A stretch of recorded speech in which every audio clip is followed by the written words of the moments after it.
this morning. It is Tuesday edition of the State of the Nation edition, the tackle the 29th of March 2022. Tarehe 29 mwezi ni wa 3 mwaka 2022. Natumai kwamba uko salama, umeamka vizuri. It's another Tuesday morning, the State of the Nation edition kama kawaida. Na naweza kuzungumzia mambo State of the Nation. We also beginning to interrogate those who are seeking leadership, especially in areas that you all have interest across the country, governors, MPs and senators, but majorly we've been focusing on governors. And very soon probably we might shift to the presidency, but once na hiyo governor kidogo pole pole. Ili kama kawaida, request that when you join in, please like when you like, we get to know that you're watching us, and that will like, please share. When you share, you give someone else an opportunity to wide broadcast. It is a tackle and begins now.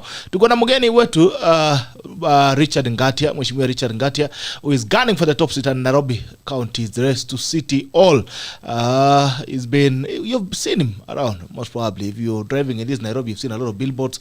You've seen this gentleman. He's also the CEO of Kenya National Chamber of Commerce. He's going to tell us about what he's been able to do within the institution and what he thinks he can do for Nairobians. Kama kawaida, line zitakuwa wazi, or 779-800-010 or 779-800-010. At some point tafungua bunge la mwenye nchi alafu uweze kuzungumza pia, lakini swali zako zote ambazo uko nazo, please send it in on the comment section. If you have any question, please send it in on the comment section. Kama kawaida, lazima tuende mbele za Mungu tuombe, alafu tukirudi basi na kuja kuwapa salamu zenu. Kuna Mungu wangu hapa, niko naye kama kawaida, Daktari DUNCAN OJWANG atatupeleka mbele za Mungu, alafu tukirudi pia atatufungulia. Oh, all right. Let's pray. Thank you, God, for this morning. It's a beautiful morning. We are glad that you have given us this opportunity to meet, to talk and converse. We give you all the glory. We also pray for our viewers on this show. May we walk with you and abide with you. In Jesus' name, amen. Amen. Thank you so much. I declare you blessed and prayed. Officially.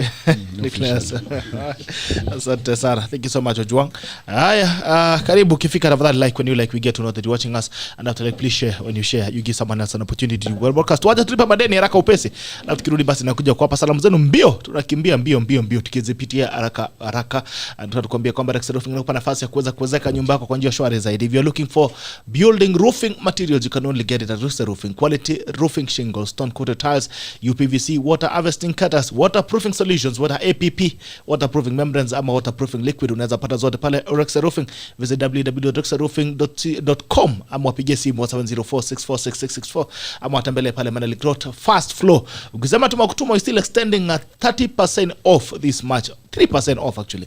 3% off this March, this month of March on any or all selected products. Roofing quality roofing shingles, stone coated tiles, UPVC, water harvesting gutters. We're also looking for chain link for fencing. Kimbia pale Rex Roofing. Rex Roofing roofs your world. Also, what should you be in a dirty place when you can be in a very clean space, courtesy of Clean Space, cleanspace.co.ke.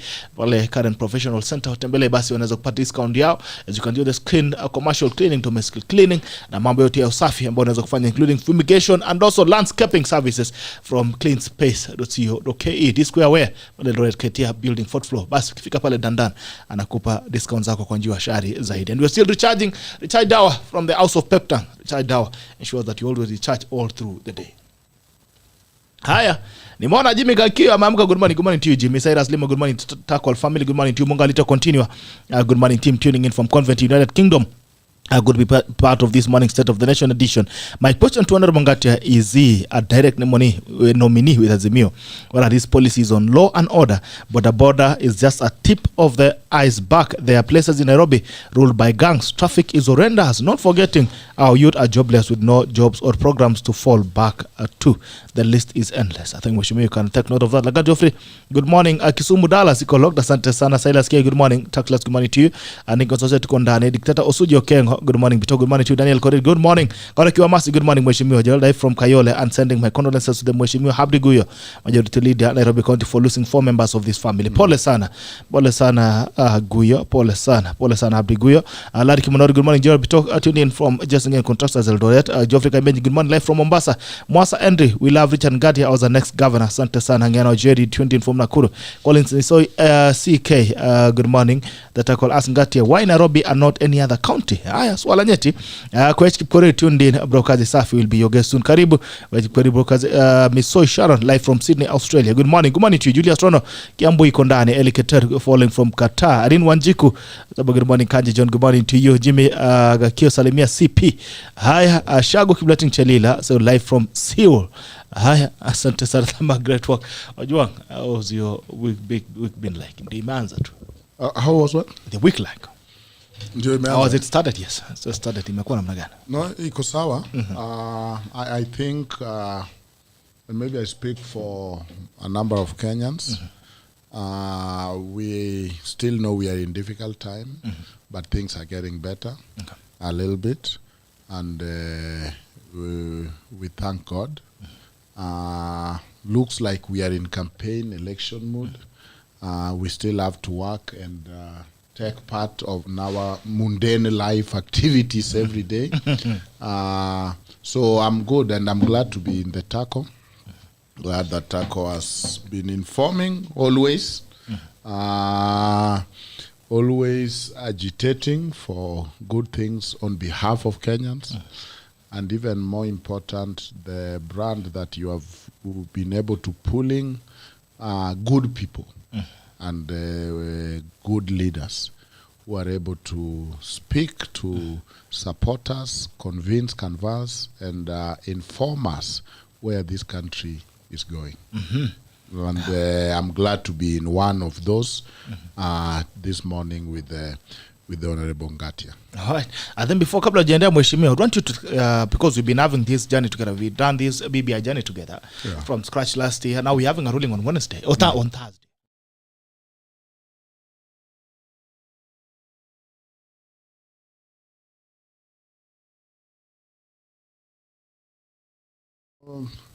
My guess, my bet,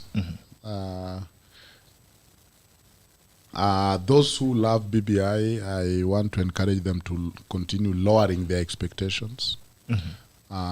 Somebody sent a tweet telling me, Supreme Court will order that referendum is conducted together with the national election. No, that was not one of the prayers.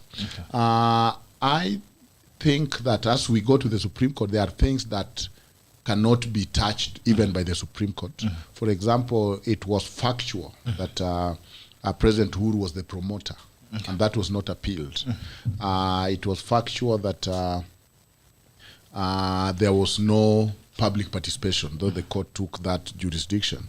My prediction is that there will be clawback a little bit, but at the end of the day, the ruling will make it clear that BBI is really dead.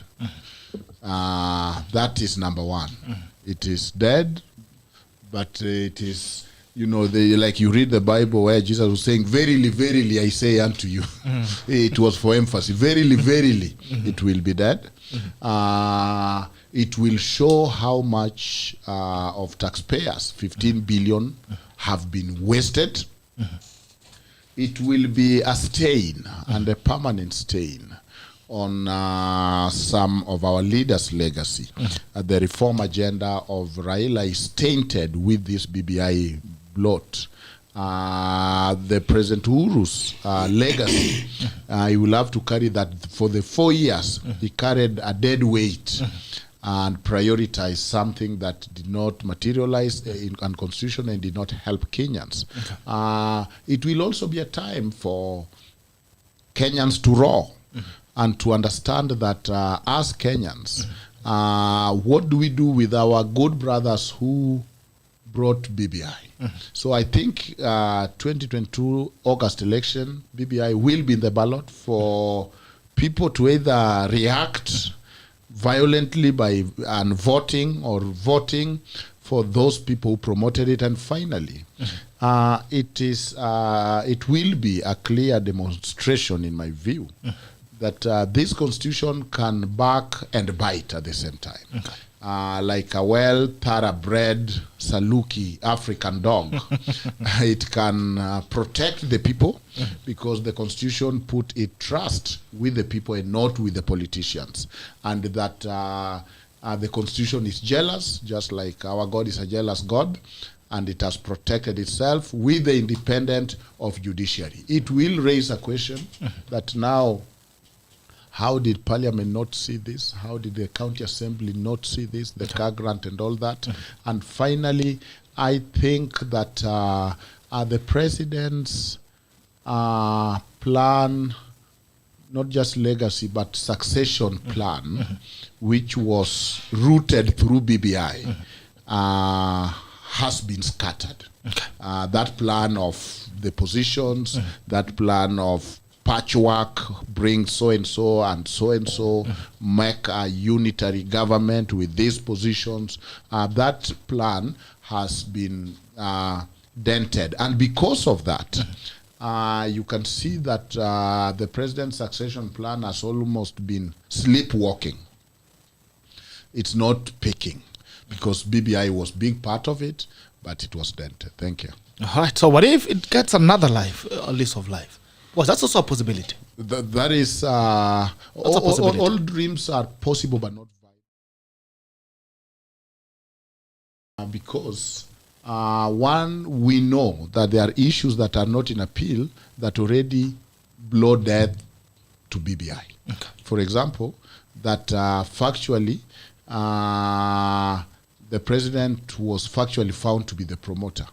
Okay. But in the realm of, you never know. There is a little hope. Wanasema ganga ganga la mganga umpa mgonjwa matumaini. But possibly, the President is going to be found not to be culpable. Remember, in the High Court, the declaration was that he violated the Constitution, and it should be held viable. But the court disagreed with fining him or him refunding the money. Okay. I think the Supreme Court will exonerate him and say that the role of the President, which is to bring Kenyans together, is broad enough, is mandate enough that can allow for some mistakes. And therefore, the President cannot be found to have violated the Constitution by trying to unite the country. Okay. It is a noble thing. It's a good thing. It could have been done better. And so that is also a very good victory, especially the Attorney General will have been worried that, oh my goodness, I'm the President, I'm the Attorney General who misled, and in my watch, the President have been found culpable. I think he will be found that he's not culpable. He will just be told, Mr. President, this one was where the red line is, and move on with the life, which is an important thing. All right. Good morning to you, Mheshimiwa. It's a pleasure to see you. Good morning, Bitok. Thank you very much. First to see you. I think kuna missed calls zangu umekuwa ukitembea nayo tu bila kurudisha. And finally, I'm happy to see you. Yeah? Yes, thank you very much. It's a pleasure to have you. And we first bow for prayers, and so that is a good thing. Yes, even ndio kuna start in the morning. Kabisa. It's how it goes here. Lazima tufungue kwanza, tuongeze Mungu hapa, alafu basi kisha ingilia, kazi inakuwa safi. I'm happy to see you finally. Nairobi.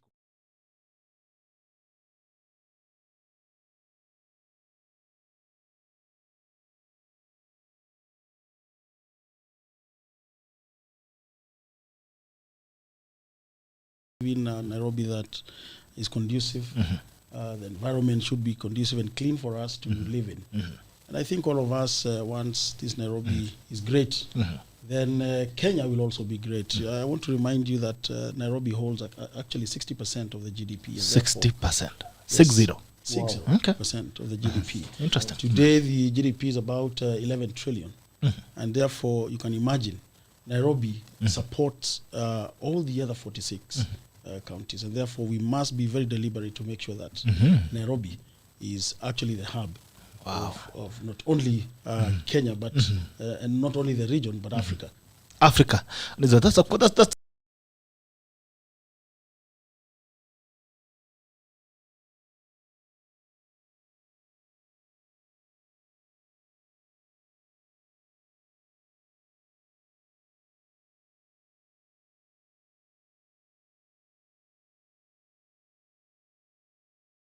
Definitely, Bitok. I think one of the things that we must be looking at is, first of all, our drainage system.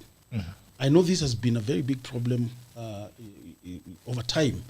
And I can tell you, I just came from United Kingdom, where I had several meetings with the private sector, with government officials there. And of course, we had a big delegation led by a cabinet secretary of trade, CS Betty Minor. One of the conversations we had with some of the private sector and investors is how we can be able to clean up the drainage system in Nairobi. We need to understand what this carbon emission does. And therefore, we must be very deliberate to come and clean up and rehabilitate. One, to rehabilitate our pipes, to rehabilitate our sewage system, and also to rehabilitate our boreholes. That is one of the key things that we must do in this Nairobi to avert what we are saying today, that you go to markets and you find people actually sitting on sewage. You go to schools, you find students playing on sewage. You go to homes, you find homes in the informal sector have actually been flooded, not because of rain, but because of the storm water that comes and cleans up all the entire sewage, and it busts the sewage and goes to our homes. And therefore, we must be very deliberate to make sure that we clean up our systems. Okay. All right, state of the nation. Najua mambo dunia vile iko hivyo. Kenya iko namna hii. Nimeona pale mafuta shida, mafuta ya kujipaka, mafuta ya kupika, mafuta ya kuendesha, mafuta yote iko na shida. What do you think? Okay, that's the economy. Some push and pull in terms of cohesion and all that. People have been pulling and pushing each other. We bet concerns as well on the possibility of having a very peaceful election and a very peaceful transition. That's the social issues we've talked about. Which other thing, OJWANG, do you have pending about the state of the nation? The restlessness of who are the candidates from both sides.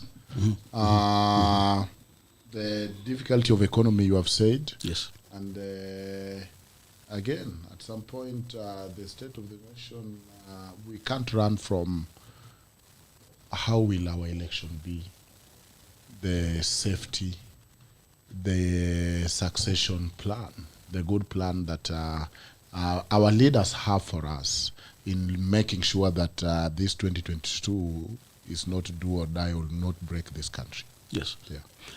Especially being that Nairobi is the biggest economy, and whenever we have violence, yes, you know what happens to our Here's a melting point, yes. Correct. All right, what is the state of the nation, in your own opinion? Let's say first, because you asked about fuel and oil and all that, we need also to understand that there's this, there's this fight between Russia and Ukraine. And most of our oils actually come from Russia.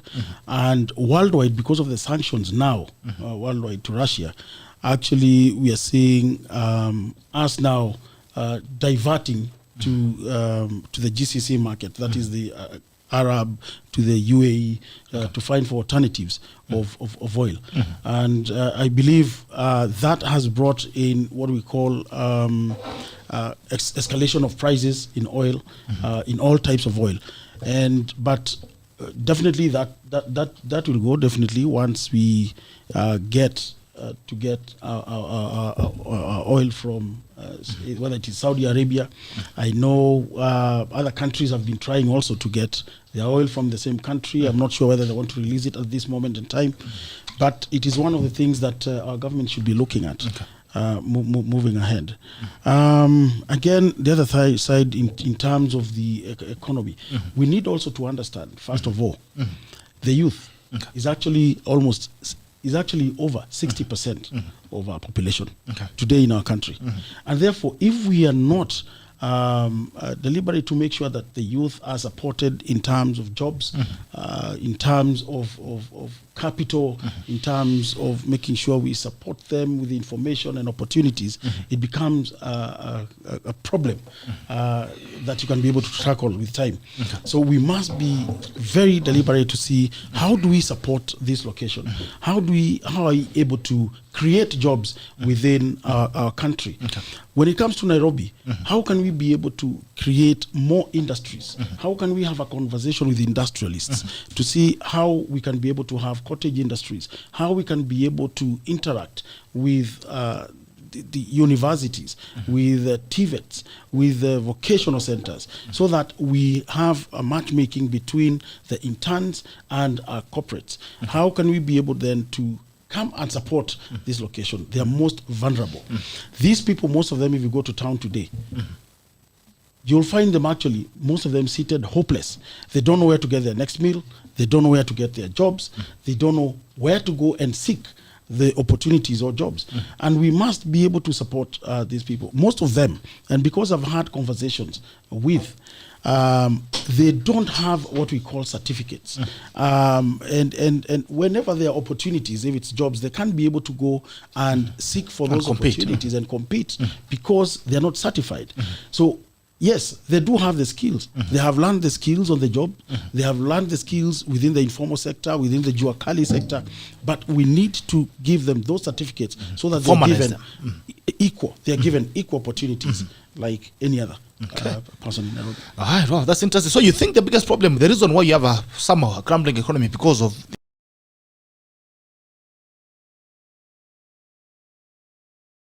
we need also to have guarantee schemes. Now, guarantee schemes will come to support, of course, SMEs. Again, the economy today in any country is driven by the private sector. And if you don't support the private sector with guarantee schemes, make sure that they have affordable loans, make sure they have access to capital, then again, it becomes a very big problem. And we have to make sure that we also have a negotiation and discussion with the legislature, with the National Assembly, to make sure that they formulate policies that will make sure that the environment, business environment, is conducive for everybody. Okay, all right. The state of politics, instead of uchumi, state of siasa, state of politics. The most interesting that uongozi is a process of politics. Leadership is a process of politics. What do you think is the state of politics as we are right now?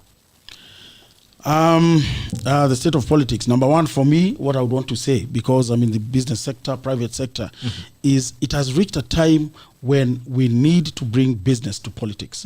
It has reached a time when we need to make sure that politics is only a short process. And thereafter, when you get the right people to assume offices, politics ends there. And politics ends there completely until the next 5 years. The problem in our country is that politics is an everyday thing. It is a household name. It is an everyday thing that you, whether it is in schools, whether it is in the social life or within the private sector, people are discussing politics on a daily basis. And that distracts politics. And at the end, you find even the social sector really does not benefit, because where there is politics, there is bad politics. Where there is politics, it distracts. Yes, maisha mbaya. Yes, we were told that by the late Daniel Moi. Our good neighbor here. Yes. Okay. So as it is, what do you think is the state of politics? Yes. At the moment, siasa, it is not good as it is. Okay. Let me tell you, because I'm comparing to other countries. And other countries, when you find they have reached the stage of process of elections, it is a smooth transition, a very smooth transition that nobody even actually knows from any other country that their politics an going election. on. Yes. Today here, we stop everything to do politics. All right? And I believe this is something that we must end in our country. We must end. We must move on from it. But at the same time, let me say, I think this is a new era. When you see, when we see parties join hands, we have seen Azimio. Their intention is to bring the entire country together. We have seen His Excellency the President shake hands with Raila Amolo Odinga. And since then, we have seen a lot of peace. We have seen business recovery. We have seen the economy recovering, and especially after this pandemic of COVID-19. That is a big plus for this country. We have seen UDA again holding hands with other parties as well. So joining together in politics. It brings harmony and it brings also peace in this country. And therefore, our intention and my feeling is that the whole country should unite to have to solidify our unity and to make sure that we move forward as a country. Okay. All right. OJWANG, I don't know if you have any question regarding the state of the nation along the lines that Mheshimiwa has brought out before we move to his personal profile. Yeah, I think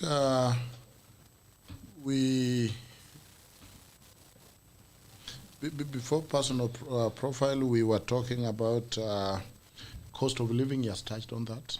Yes. Famine, what is bedeviling Nairobi.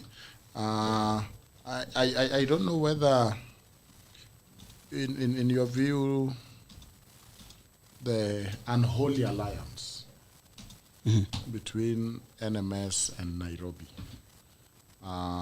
because of course, given the difficult situation, Nairobi was almost being merged or extinct.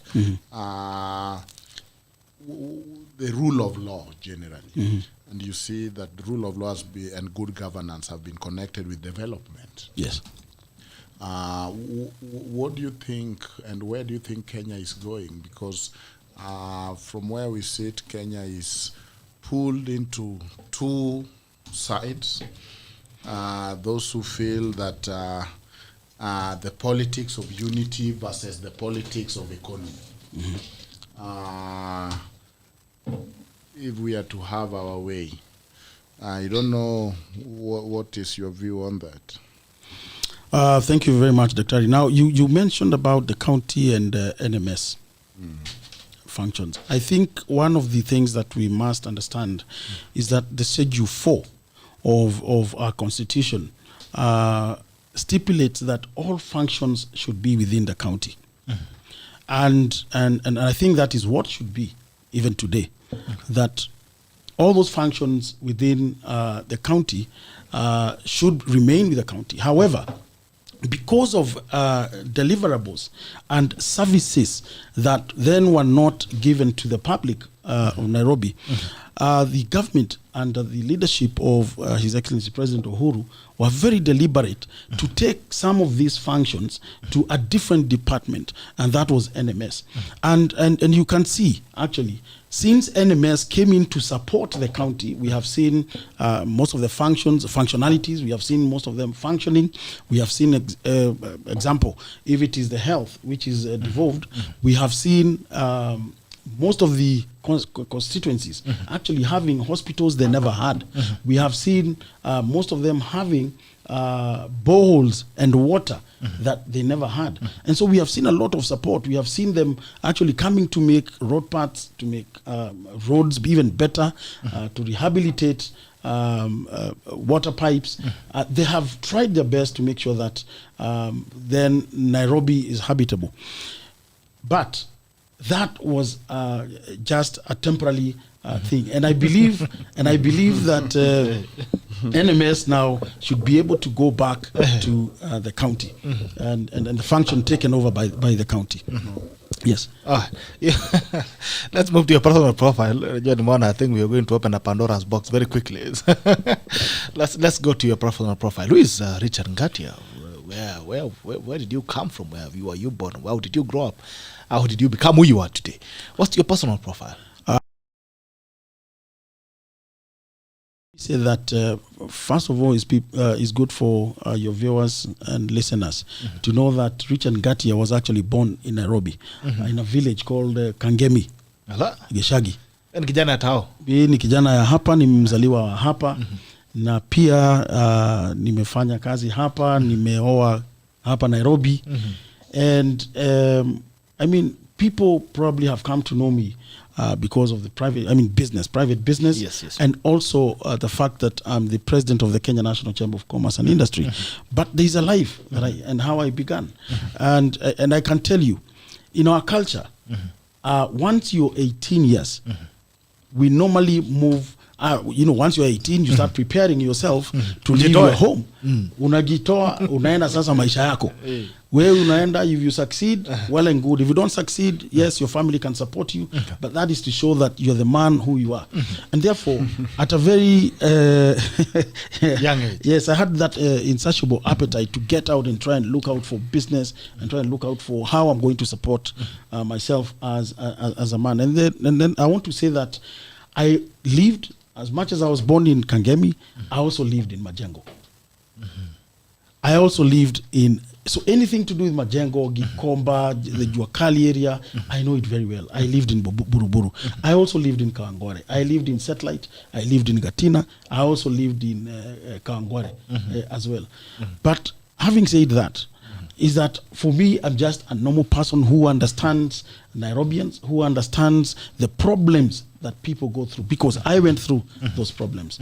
And even when I was starting my business, the small business that I was starting, I can tell you, even getting 10,000 shillings to do that business was the biggest problem you'll ever get. Getting somebody to loan you that money was the biggest problem. Getting your family to accommodate you with that kind of facilitation was also a challenge to them. And therefore, starting that business, I remember the first business I started with was an order of 75,000 Kenya shillings. Okay. 75,000 Kenya shillings. 75,000 Kenya shillings. Supplies. Yes. And with that, then I was able to, and I got it from Coca-Cola bottlers in Rift Valley. I'm in Nairobi, but I was able to sell a simple product that have been given by one of the distributors. And therefore, I was able to get the order, and I was able to make ends meet and get the small capital. I got about 25,000 Kenya shillings, and from that I started now, not profit, the capital to start the business. And what I actually told or prayed is that the orders should be split into 3 or 4 orders so that they are manageable. Yes. So with the 25,000, you can't raise that capital because you needed about 50,000 for an order of 75. Yes. And so I was able to do that, and then I managed and I got paid. And after that, I was able now to look at how else can I be able to get into a real business. And I looked at what we call PABX systems. Then some years back, phone calls, we used to use the rotary phones. And therefore I said, we must go digital. And that is the time I went to a friend of mine who was dealing with PABX systems, and they took me through about the PABX systems, and straight I was able to get accommodation by a traveling agent who then was able to give me a ticket on credit. I was able to get a few traveler's checks. Those are the days we were using traveler's checks to travel. And I went to Hong Kong to buy a PABX system. But when I got there, I found the PABX system was more expensive than even the order that I got, and even the capital then that I had. But I was able to maneuver to buy small pieces to come and deliver the small pieces, go back and get the other piece, and life went on. And therefore, coming now, and just to summarize, coming to now the business, I decided I'm going now to get into the health sector. And so when I got into the health sector, I was able to get into small business within the health sector to sell equipments, to sell small commodities, to sell what we call dental chairs and dental units, scalers, and all that. And then I was able to interact with doctors and dentists. And when I interacted with dentists, of course, then I was informed, and I got to know exactly what they need and where to get the products from. And that is how I began this business. In fact, then I decided to formalize Megascope Healthcare Kenya Limited, which is a company that distributes medical equipment and, of course, capacity building people within that sector. And in the year 2002, we were able then to register the company. We registered the company, and I was able now to market this company and the products that I had. I was able to reach out then to very many manufacturers across the world. And luckily, I was able to get 2 or 3 people that actually held my hand, and we were able to move on. Today, I can tell you, Jack, that I'm actually distributing medical equipment in the entire country. Most of the hospitals that you think of in this country, you'll find our equipment from the manufacturers as Megascope Healthcare, and more. Most importantly, is the support that we give in terms of making sure that there is after-sales support, making sure that we service those equipments and we train those equipments. In fact, we have what we call a center of excellence where we train biomedical engineers, we train nurses, we train everybody across the country within the public hospitals and the private hospitals.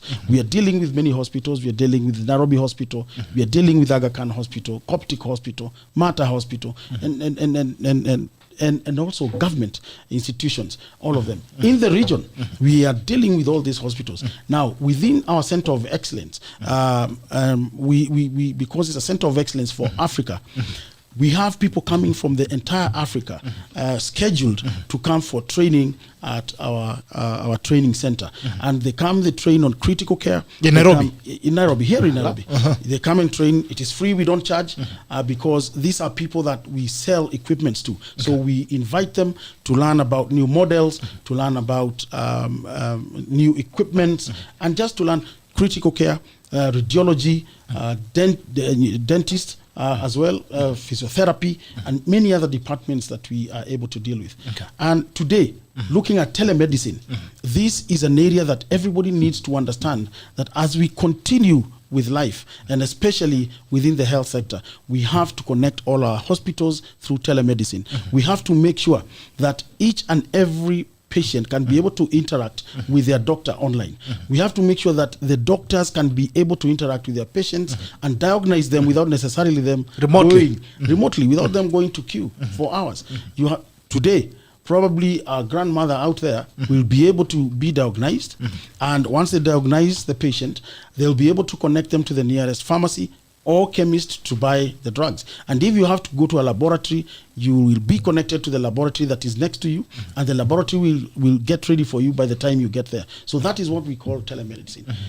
If it is scanning, for example, you go for a scan, and through what we call picture archiving systems, then you will be able to be scanned, and your image will be able to be stored and be able to be sent to any other radiographer or radiologist who can be able to interpret it.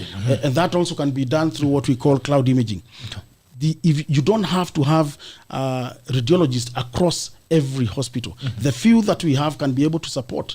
And once the radiographer takes the image, they'll be able to send for a second or third opinion, so that once they're given by the person or the doctor who is available, they're able to be given the prescription and the problem of the patient. And the patient, while waiting in few seconds, will be able to understand their problem. Wow. Okay. And the way it sounds so nice, and it sounds so amazing. It's so magical. What stops this country from having such a life? Mambo nasema mheshimiwa, yani bwana, hata ati picha unaweka hapo radiologist na mahali yako, you don't have to leave home to go to hospital and all on the other stories. Yes, what stops this country from getting to that standard of medical care? I think number one is policies. Okay. We don't have a policy that guides properly the health sector. And anywhere, if you don't have those kind of policies, then whatever you're going to do is not guided, and nobody will be able to follow one guideline. And therefore, it is very important in every sector to have a policy, whether it is in trade, to have a trade policy, whether it is in health. The policies that are there, yes, they're there, but we can be able to formulate as a National Assembly. They can be able to formulate many policies. For example, you come to Nairobi. Today, Nairobi, I think Nairobi are still using the bylaws of bylaws 1964 or so. Yeah, you're still using the master plan of 1973 to 1976. That was during Margaret Kenyatta, if you remember, the mayor. They have not been able to expand. And therefore, the problems that you find is that those policies and master plans that are there, nobody comes to develop. Remember, our population is developing. Those policies and bylaws were actually meant for a population of about 500 for Nairobi, 500,000. Today, we are about 4.7 million population in Nairobi, counting to about 6 million those people who come in and out of Nairobi.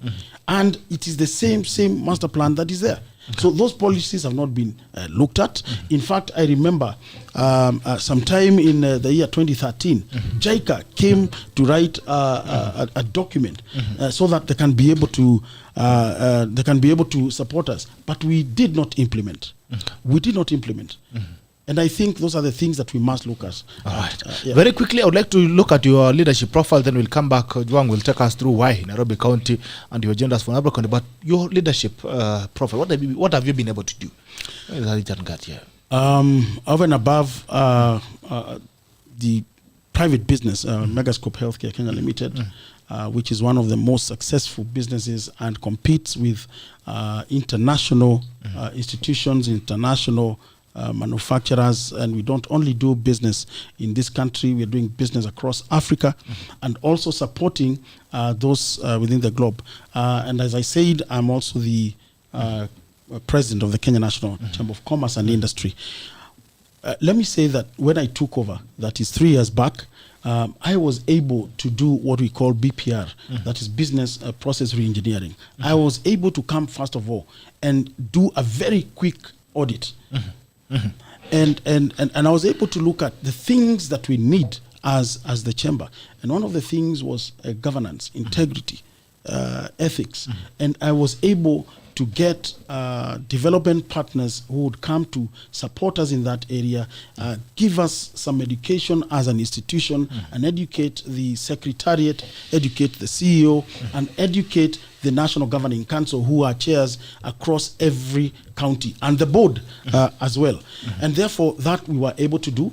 And after, I was able to look at who do we have as partners. Number one is the government our partner, and how are we actually having conversations with them, and what support are we getting from them, and how are we as the organization supporting the government. And where I saw a gap, I was able to fill in and to make sure that we are part of the government's agenda, the agenda of Vision 2030.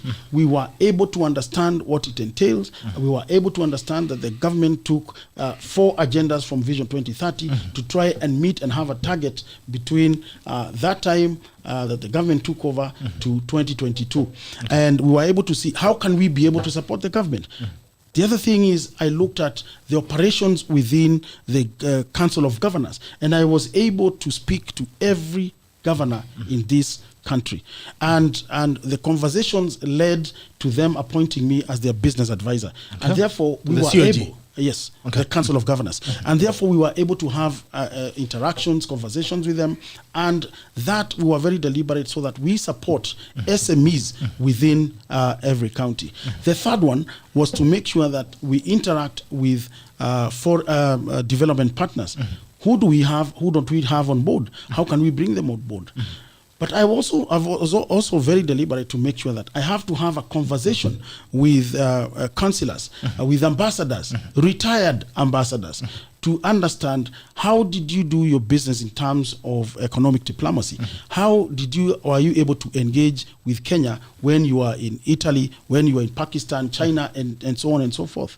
And I was able to have conversations. Then I met the current ambassadors to understand what is their vision, what is their agenda, so that we can also align ourselves to what they're doing there. I will tell you, Jeff, we have been able to support the SMEs. Number one, we have been able to have that partnership with the Kenya Bankers Association, and that led to partnerships with all financial institutions. That meant that we can be able to support SMEs to get credit, to get affordable credit, and to get ready credit. As long as you are a member as an SME, we'll be able to do due diligence and recommend you to any financial institution. Remember, we also advise financial institutions on programs that will benefit our members or SMEs or even the micro, including hawkers, including Mama Mboga, including Juakali. We come and speak to them, and we separate them depending on the areas of sectors capacity. and areas, and we support them. So we have been able to bring several programs in partnership with United Union, UN, in terms of making sure we support farmers on 3 value chain, that is mangoes, dairy, and coffee. And we have been able to support so many counties in that area. We have been able to support SMEs through Amref Italia. This is supporting women groups on table banking and information and opportunities as well, and to show them how they can be able to continue with business. We have been able to support now more than 200,000 people through Equity Bank on financial literacy to support them so that they can be able to understand how to do bookkeeping, how to do their business when they get their loans, how to understand on how to get on with doing their business, and many other. We have, the other day, we have been going around in a program with ABSA. ABSA has had a program and they have put aside 10 billion Kenya shillings for women. 10 billion. 10 billion Kenya shillings for women. And therefore we have been encouraging and supporting women to get this facility. And many other, Cooperative Bank as well, they have many loans. I mean, they have many programs. Facilities and programs. But most importantly is how can the county government also support SMEs? They have funding from the National Treasury to support SMEs. Their challenge, one, is to provide the money to SMEs and they never recover that money. And therefore they have come back to us and say, look, we need to work with the chamber. We need to see how we can be able to provide this money to them. They get approximately 70 million every county. But we need the money back because it is a revolving fund. Yes. And we come in and support them because our members, we know where they are, we know where the chief is, we know how to get them, we know the kind of business they are doing, and we support them. And they are able to return. One of the programs that we did and very successful is with the development partner known as MasterCard Foundation. They were able to put aside 600 million Kenya shillings to support this location. We were able to support them, and especially during the recovery of COVID. During COVID, so many companies were distracted, people lost their jobs, people lost their companies, and in fact we saw those who even committed suicide because they were hopeless. They came, they gave that money. We were able to actually start with Mama Mbonga women, with the youth, those who are in car wash, those who are hawkers. They were able to get small loans. Like you talk to somebody, they say the only amount they are looking for is 2,000 shillings to continue the small businesses they do. And we tell them, look, we have 30,000 for you. We have been able to support all 47 counties to allocate them with resources through the fund manager. They have gotten the money and they have revolved that money for the last 4 to 6 months. We have ended that program and we are hoping now to go to a second phase of a program. That is just one. And there are many other programs that we do have. Over and above that, and because of the success of the programs and the systems we've put in place as a chamber, that led to me being elected as the chairman of the Great Lakes region, ICGLR. This means 12 countries, which is Congo, DRC, Congo, there's Burundi, there's Angola, Sudan, South Sudan, Ethiopia, there is Kenya, Tanzania, Uganda, Zambia, and I think Rwanda. All these countries I chair. And we actually 12 countries and we are actually supporting businesses, and we are in partnership with the United Nations through the special envoy. This is to support these 12 countries to first of all make sure that we eradicate poverty within those 12 countries, and number two, we make sure there are no conflicts within our borders. One of the hindrances and challenges we saw before this was conflicts between our borders, that if you want to go to DRC Congo, transporters didn't have that appetite to take goods to Congo or any other country because of the conflicts that are there. And those conflicts are simply because of trade, simply because of minerals. And we come in and say, look, we can do a better business with yourselves by making sure it is black and white. You put your deals on the table, let people negotiate. That has led to seeing Equity Bank taking more than 300,000 people. In fact, the applications, it was oversubscribed to over 1,000 people. 300,000 who went to look for opportunities just 2-3 months ago. 2-3 months ago, I think I saw that. Yes, and so many already have the opportunity and they're continuing with their businesses. And we continue to look for opportunities in other countries. That now, again, because of the success, has led to me, again, being elected as the chairman of IGAD. IGAD is 7 countries. Now, those countries, it is a rotational chairmanship, which was, for me, I chaired for 2 years. 2 months ago, I was able to hand over to Ethiopia. And so that experience that I do have, I really want You chaired IGAD for how long? To enjoy. How long did you chair IGAD? IGAD was 2 years. Wow. Yes, Impressive. was 2 years. Nisaidie makofi na kwanga hapo ya mheshimiwa. Makofi kwa mheshimiwa. That's quite impressive. That's what you're building on. That's a track record, right? Yes, that's a track record. Anything else that you think you've left out? Yes, and definitely you need to understand, because of the fact that the Kenya National Chamber is also a family of the World Chamber Federation, which is across the entire world. Okay.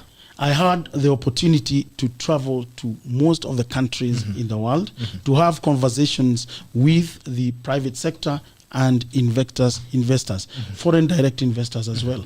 And we have been able to understand, how do certain cities improve? How do people get out from poverty?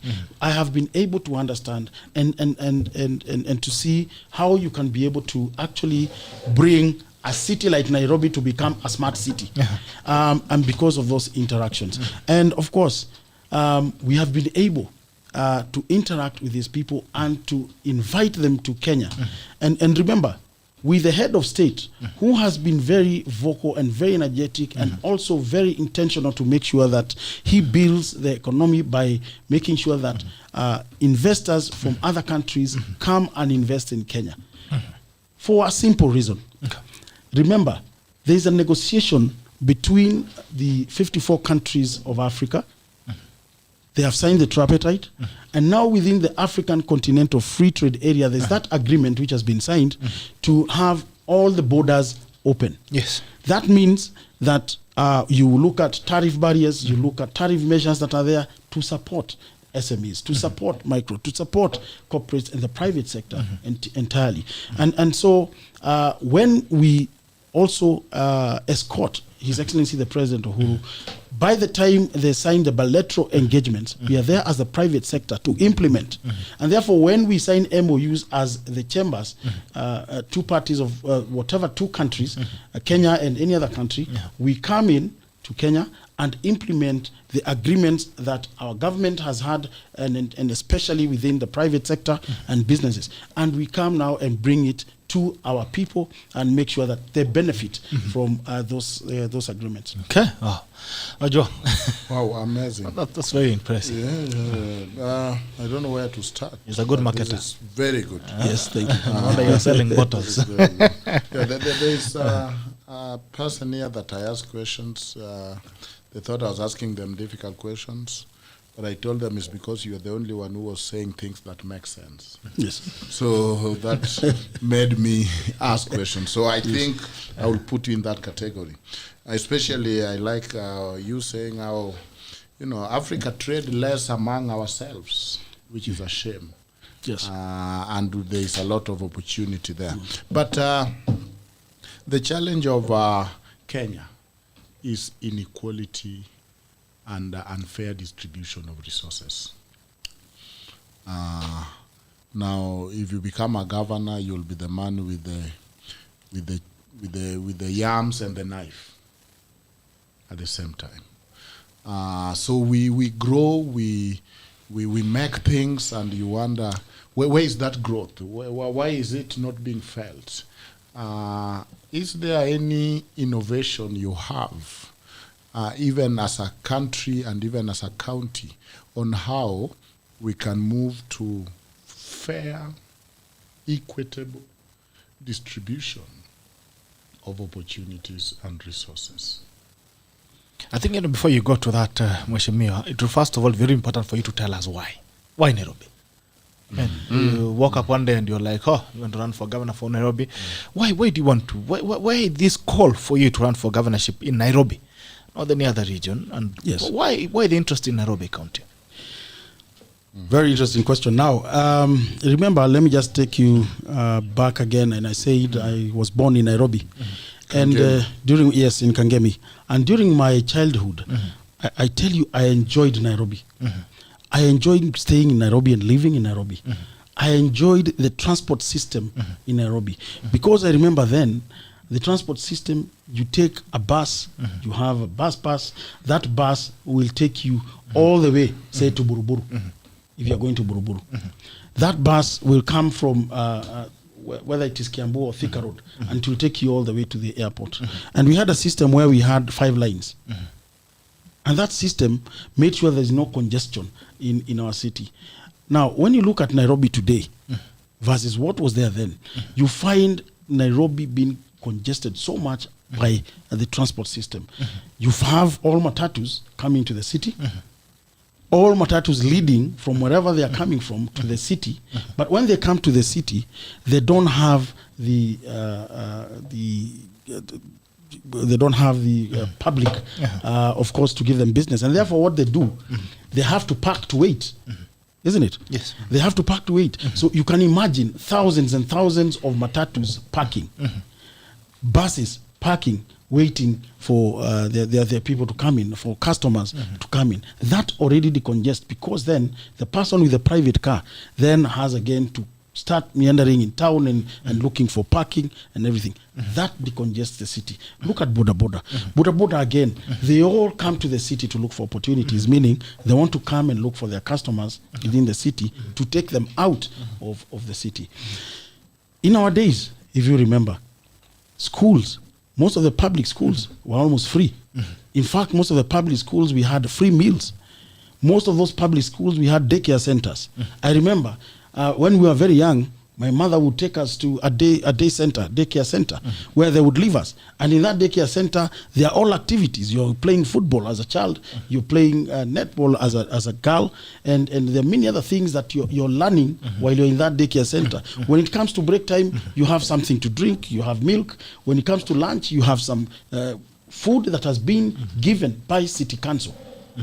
You get? And so by the time they come to get you, you're okay as a child and you're fine. Today, those things are not there.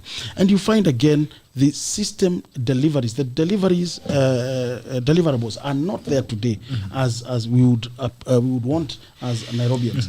And therefore, when I look at all these things that we are missing, you get some and during the things that were done by our former mayors, if you remember, I mentioned Margaret Kenyatta, it came to Nathan Kahara, it came to Okech, and many others who are there. I remember. I mean, the systems were running and they were working. What happened? That they're not running. Now, when you go to other cities like Rwanda, a very small city here in Rwanda, which is the size, I think, of Kiambu, but you find they're so very organized. Okay, we find here we have energetic youth. People who are within the universities, engineers, people who are very innovative. But how do we support these people in Nairobi? Now, that has made me think twice. And because I'm supporting all counties as the president of the Kenya National Chamber of Commerce, through what we call networking, through what we call trade facilitation, and of course advocacy, I want and come and bring that to Nairobi. I want and bring the experience that I have from the world and bring it to Nairobi. I want to fix Nairobi? Yes, to fix it. I want to bring back the glory of Nairobi. I want to make Nairobi as a financial hub of Africa. I want to make Nairobi as the hub of businesses in Africa and beyond. And therefore, by doing that, you need somebody who is competent enough, somebody who has the capacity, somebody who has the experience, somebody who has tasted the problems and challenges of this Nairobi. If today, and I know that this is why you're asking me, in my interactions with Nairobians, you have seen the acceptance that is there across board. And this is because you know how to interact with people, you know how to work with people. Today nikienda nikae na mama mboga, nikae na mtu ya jua kali, nikae na mtu yule ambaye hana kazi yoyote kabisa. I sit with even the street children, and the next minute you find me sitting with the kings of this city. You sitting with the kings of this Kenya. Because I can be able to sit with them and have an interaction, a conversation with them, and I can be able to even go lower and discuss with SMEs, and even go further lower and discuss with the informal sector, and even those street people, and see how we can elevate their lives. All right. And then I'll take you back to OJWANG's question on equality and equal distribution of resources within the county, and yes, which is a big problem here. And I think when you are done with that, we'll go now. There's something you mentioned about street children, you mentioned about Boda Boda, you mentioned about OCA. That's the biggest headache in the city as we speak today in terms of city management and all that. But even think he's talking of bottom up. The way your life. Yes. Let's not use bottom up for politics. Let's say up. Yes. He's a proper ambassador. He's a good ambassador. How would you distribute the resources of Nairobi equally? Say there is a difference between equity and equality. Yes. I think first and foremost is distribution of resources. First of all, look at your blueprint. Look at the agenda you have. Look at the programs that you have. Now, before even you get to that office, you have a manifesto, isn't it? And your manifesto is guided by the wards, the number of wards that you have, is guided by the number of constituencies that you have. It is guided by the number of challenges and specific challenges within a certain ward. It is guided by the needs of the private sector who drive the economy of Nairobi. And therefore, whatever budget that you do have that comes from the National Treasury, you have to be very deliberate to make sure that you distribute according to the plan you have, not according to the pressure that you get, all right, from either any quarters. Plan, not pressure. According to the plan that you do have. Number 3 is to make sure that the collections, revenue collections that you have within the county through the fees that you're getting, the tax collections, the parking fees, and many other ways that you can be able to collect the fees, how you can be able to bring it and distribute it equally. Number 1, you need to understand that we do have those people who are very vulnerable. We have those people we call widows. Widows, who thinks about them? We have those people who are called single mothers. Single mothers, who thinks about these people? How do you distribute your wealth to these people? Who actually is there? Who actually thinks about them in life? So you need to think on how they can be able to benefit from the resources of the county. The youth, how are you able to distribute equally to these people? Now, if you look at the opportunities within the county, how do you are you able to distribute the programs that you have? For example, if it is the tendering system, how are you able to demarcate and separate and say that we have a youth here who cannot compete with an international organization? And they're not given equal challenges, and the documentation that is required from them is not the same. How are we able to negotiate for these people, if it is the tax regime, for example, that they can be able to get a 7-year to a 10-year holiday, tax holiday, as a startup, as a person who is starting their business, as a person who is actually living without making ends meet? How do we support them so that they have tax holidays and they can be able to survive? Now, we have something we call AGPO, access to government procurement opportunities. How can we be able to make sure that those opportunities go to the right people? We have the people living with disabilities. How do we get those people? So how will you do it, Mashima? How will you do it? Yes. How is where the problem is? Yes. Definitely, yes. How I will do it, and I'm saying it is definitely to make sure that we have a policy. I make sure that immediately we get there. Yes, we make sure within those 100 days it is to have what we call a master plan. Number 2 is to have a conversation with the assembly to make sure that policies have been passed to support every department, every location, every whether it is the youth, whether it is women, whether it is what. And then also to make sure that we continue with what we have seen the government. Today, we have seen the old age are getting about 2,000 Kenya shillings. Isn't it? Yes. We have had the right Prime Minister, Raila Amolo Odinga, saying, committing that he's going to give 6,000. So we must be deliberate to take over the 2,000 and support the government to make sure that everybody actually is allocated that 6,000 Kenya shillings that has been promised by Raila Amolo Odinga. So Nairobians will be receiving 8,000. You are 2,000 and Raila 6,000. No. It's to talk about from the 2,000 to become 6,000. So then we added the 4,000 shillings. I was getting excited. But you see, I've heard all the diversity, except the diversity of communities and tribes. So, because I find it very easy to discuss the diversity of youth, widows, women, men, disabled, abled, differently.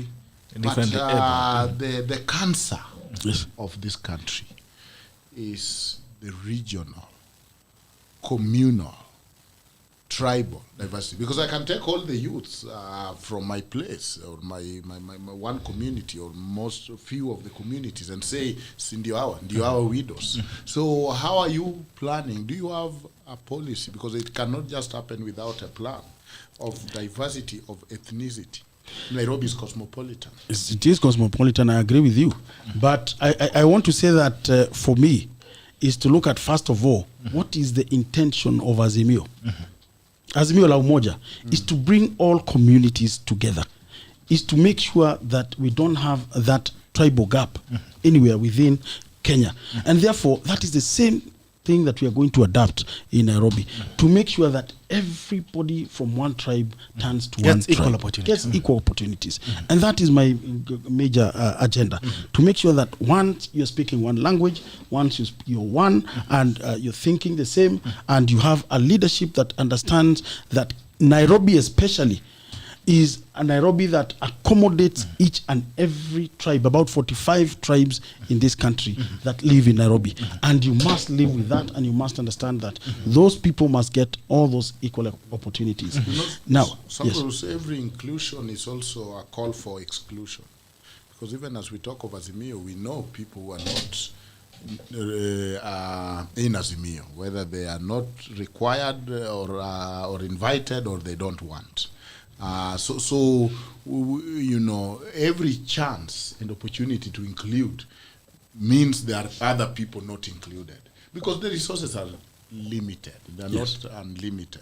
So because, for example, now we have a very rosy picture of Azimio and bringing people together, but we you know, statistics is showing us that a number of Kenyans, that this Azimio net has not captured all Kenyans. That including even all leaders. So if we say I will be working within Azimio because it has everybody, then you'll miss, if not worse, 50% or even 40% of the rest, including some leaders. So I don't know how you will broaden your net beyond the Azimio net. As good as it is, it's not the Azimio where everybody is. Yes, I was just talking of the intention of the leaders of the country is to bring Kenya together. But remember, I have come from an organization that has brought together every Kenyan, every society, every community. Kenya National Chamber of Commerce and Industry is not about a tribe. It is about Kenya. It is about the world. I have brought everybody together. And this is the same unique style that I'm going to use to bring every Nairobians together. Be it in business, be it in the social sector, you're going to be together, and we're going to distribute our resources equally, and to make sure that we follow the promises that we give, the promises that we put within our manifesto, the plans that are there. So for me, I would be very intentional to make sure that the work plan that I mentioned earlier, that I was actually developed by JICA in 2013, that was not actually implemented by the first regime, that is our friend Kidero and our friend Mike Sonko, is to make sure we actually implement it. And also to make sure that certain small things that are actually happening in Nairobi today, like the fire issue, everybody's complaining everywhere there is fire. But it is a simple reason, because we do not have fire stations within our wards, within the areas that we know they are most vulnerable when it comes to fire. We don't protect our businesses. In fact, Gikomba, we don't have even a single fire station. Yes. Now, I remember then, during Kidero's time, there was about 17 or 25 fire stations, fire engines, that were actually donated by the Belgian government. And they came in, but were not released because certain money was not paid at the port. But when Sonko came in, the first thing he did, his first 20 days, is to make sure he releases those engines, fire engines. Now, the fire engines are about 17 to 25. But how many ambulances do we have? We have probably 4 ambulances. Now, in every area, we need a fire engine. We need a fire. We need an ambulance. We need a police vehicle that escorts them, and it should be within that ward. And that way, we'll be able to be so that supporting people can them. access services. Exactly. No, absolutely. But you see, this is both exciting and scary. BBI had in its suggestion the idea of people in leadership or government doing business. You are a businessman and a very successful one for that. Now, if you become a governor, people might be looking at whatever you come up with as where is his business interest? Well, why is he doing this? Where is this company?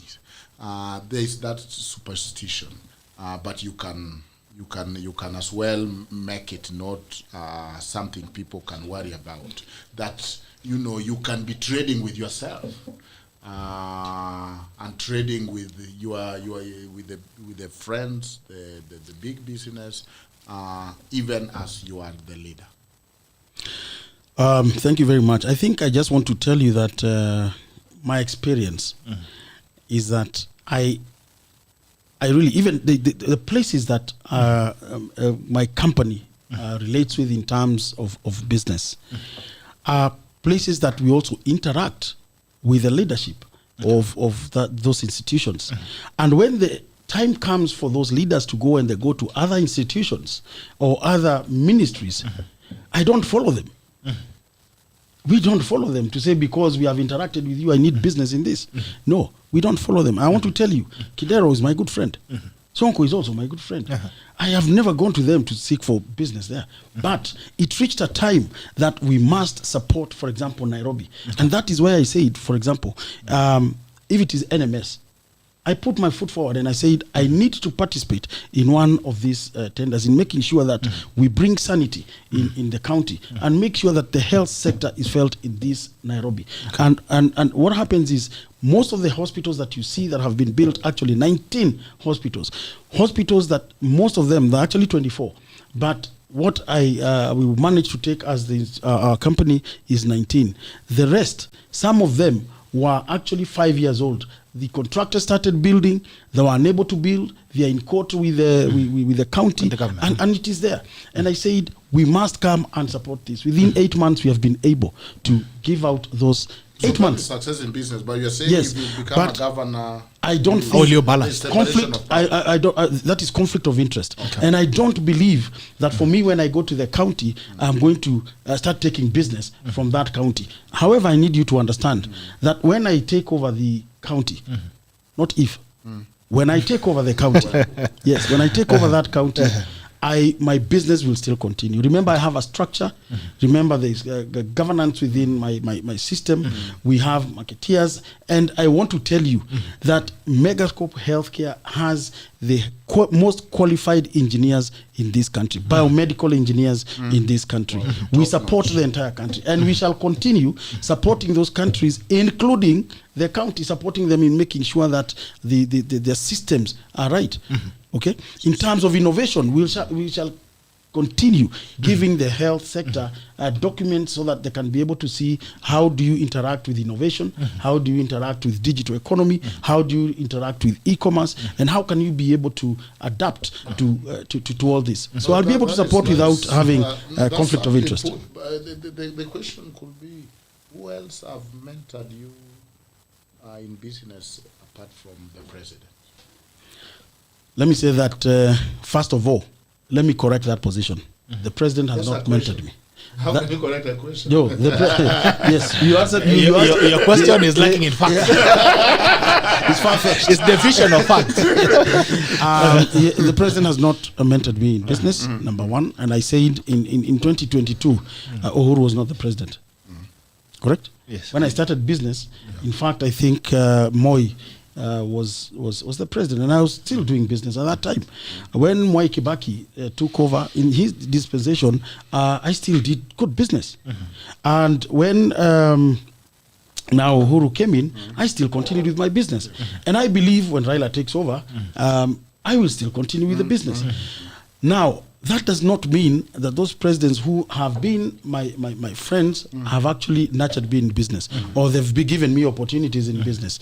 No, but they have provided an environment conducive environment for you to where everybody, the private sector, can see an opportunity. Now, if as the private sector you don't see the opportunity, then you are lost, and you find other people even in other countries taking. So, so the thing is, the people actually who have been my mentors, and I've looked with many people. The late Chris Kirubi.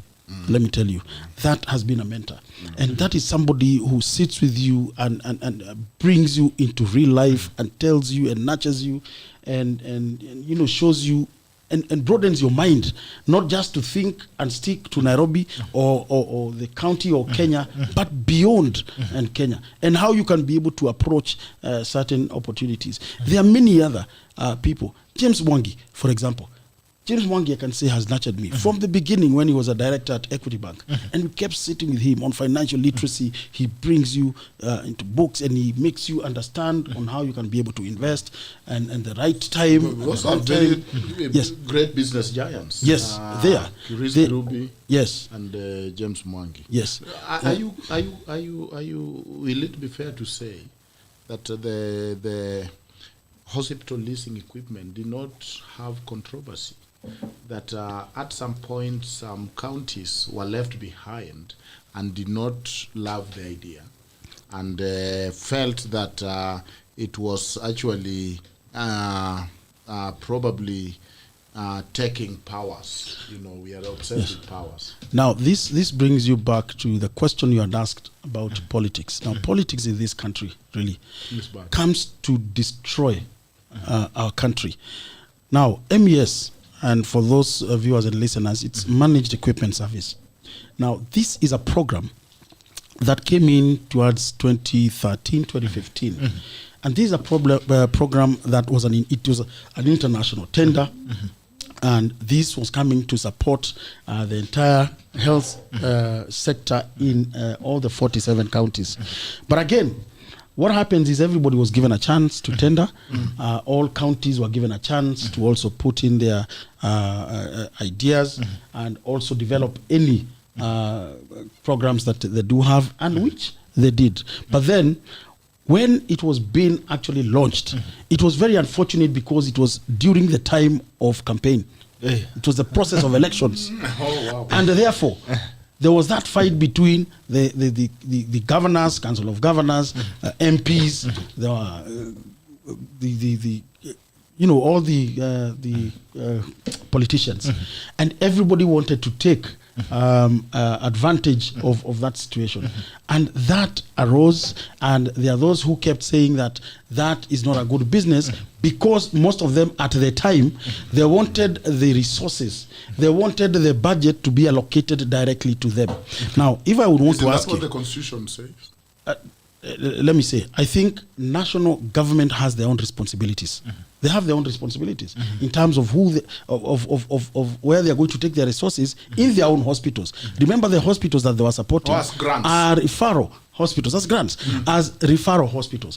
This is level 6, level 5, to an extent level 4. Now, there are many level 2, 3s within counties. They did not consider that, but they consider their own hospitals. Yes, national government hospitals. Yes, national government hospitals. Yes. Before, counties were getting allocations, and nobody could be able to actually give even a single report on what they have done with those resources. We saw people dying in queues. We saw drugs not even in hospitals. We saw medical equipment not adequate in hospitals until and when this program came in MES. Now, when it came in as MES, this is a program that was actually successfully through this tendering process was given to international companies, and that was mandatory that it will be an international company, not local companies. However, one of the key things is that the international company must have a local component, a partner, a local component. And that is how local component came in to have people within that MES. Now, for you to be a local partner, you needed, first of all, to understand the geographical area of hospitals within this country. You had to have the capacity. You had to have engineers, biomedical engineers, and you had to have that capacity that you can be able to support not only the hospital, but also the manufacturer. And therefore, that's how now there was a joint venture between companies, which is GE. General Electric is one of the biggest international companies in the world. Philips is one of the biggest international companies in the world. Mindray Kenya is the biggest in China when it comes to medical, and also in America is the biggest. You come to Esteem is the biggest in India. You come to Belco, the biggest in Italy. Now all those people, they have partners. They came together to make sure that they implement and deliver. And I can tell you today, if you look at the statistics of the number of the number of surgeries that have been done since that time, you cannot believe it. If you look at the number of dialysis that have been done today in every county, that there's a dialysis machine. People used to live. You come from Lamu, you come to queue, you're dying, you're coming to queue another 1 week to wait for dialysis. Those people who are actually within the theater, whether it is trauma cases or everything, they have been able to be supported in either orthopedics, in either surgeries, in either deliveries. Mothers today deliver free of charge. Yes. How many number of beds do you see today in a hospital? I will tell you, just hold on. Kenyatta Hospital here, they have 24 theaters, for example, which was not functional. All right? Because of MES, we have seen about 8 to 12 theaters functional, which are now holding. And then the devolving of the numbers of people and patients. Now, patients don't come from Kiambu.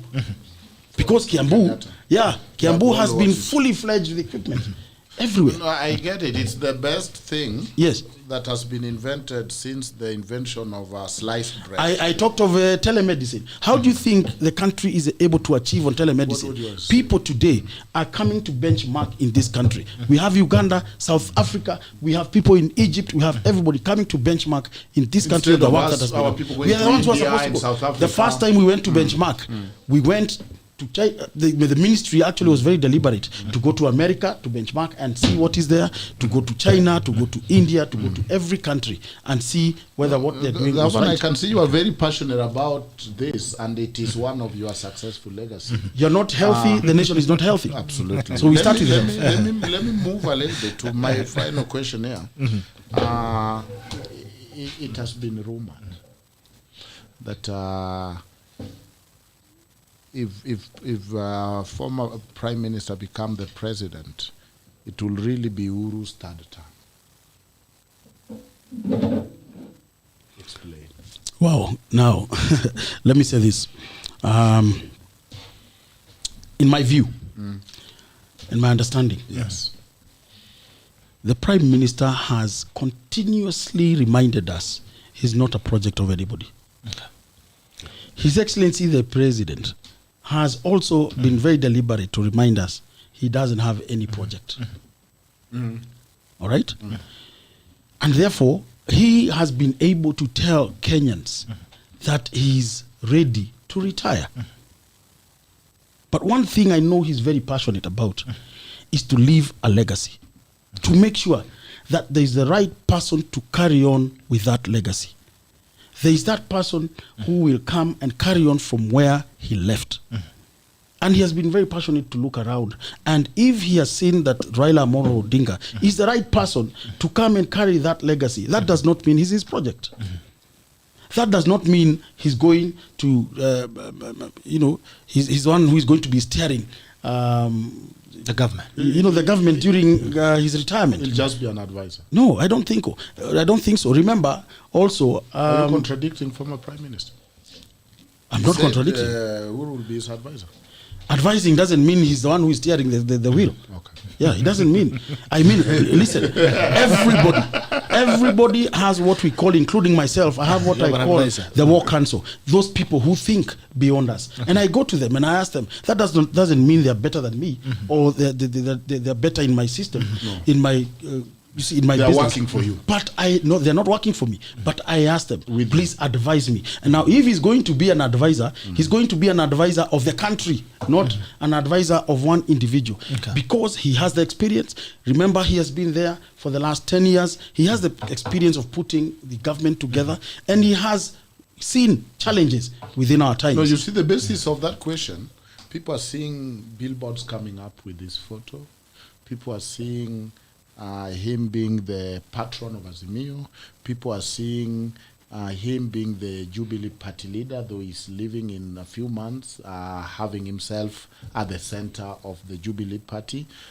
People are seeing his close friends saying, this lad is young to retire. Yeah. And they are putting 1 and 2 together, maybe not the right way. And they're saying it looks like this legacy, he will be in the kitchen baking this legacy with the right. I think you also need to understand that life is not just politics. It is not just about politics. And people think that even me, when I retire, that's the end of it. That if I go to politics, that will be the end of it. No, it is not the end, because there is another life beyond politics. And if His Excellency the President feels fit to come and support the next dispensation, Strengthen the hands. and to strengthen, I mean, so be it. And that is exactly what we want. We want, in fact, we saw Mwai Kibaki supporting Uhuru Kenyatta. Isn't it? That does not mean he was running the show. Okay. But Uhuru needed to get the right footage and to make sure that he also understands where were the challenges and how did you be able to tackle fix them. them. We saw that with Moi himself. Yes. And all the people who are his advisors continued to advise the president then, that was Mwai Kibaki. So I want to say that we rest To that matter. disabuse. Yeah. To disabuse that notion. All right, back to Nairobi. Yeah. Back to Nairobi. I'm bringing you back to Nairobi, and we are landing. All right. First 100 days. First 100 days. Top agendas. My first 100 days, first of all, I said my first 100 days, I will first of all consolidate a team. Consolidate a team that will look at the master plan. Now, once we look at the master plan, is to have deliberate a response, an RRI, a response team that will be able to respond to issues. Okay? Number one, the issues that we have in Nairobi, water and sanitation. We want to look at how do we make sure that each and every household has water. Each and every businesses in this Nairobi has water in the tap. The issue of having dry taps every day, that should move away. The team should be able to look at where do we get our water from. If it is Dakaine, how many other dams do we need to tap our water in Nairobi from? How is the water table in this Nairobi? And how do we distribute that water? How do we come to clean our systems? And I said it, that we need to look at carbon emission. To clean and rehabilitate our boreholes. Every place must have boreholes as well. And therefore, that is one. The second area is to make sure that we look at the environment, that our environment in Nairobi is clean, our environment that people can have a conducive place to come and do business with and do and work and our workplace. And the third one is to make sure that we support the youth into getting jobs. We support for example, the education sector, to make sure that we do have the daycare centers that I talked about. We make sure that bursaries have been pushed in on time. We make sure that those bursaries go to the right intended people, and also to see how we can be able to support the private sector, because they're the economy of this Nairobi. How are we going to make sure that we support the private sector by having deliberate programs for the private sector? How do we partner with financial institutions of this country to come and make sure that we support our people? How do we get guarantee schemes? How do we make sure that we have policies, trade policies? Today, let me just say this.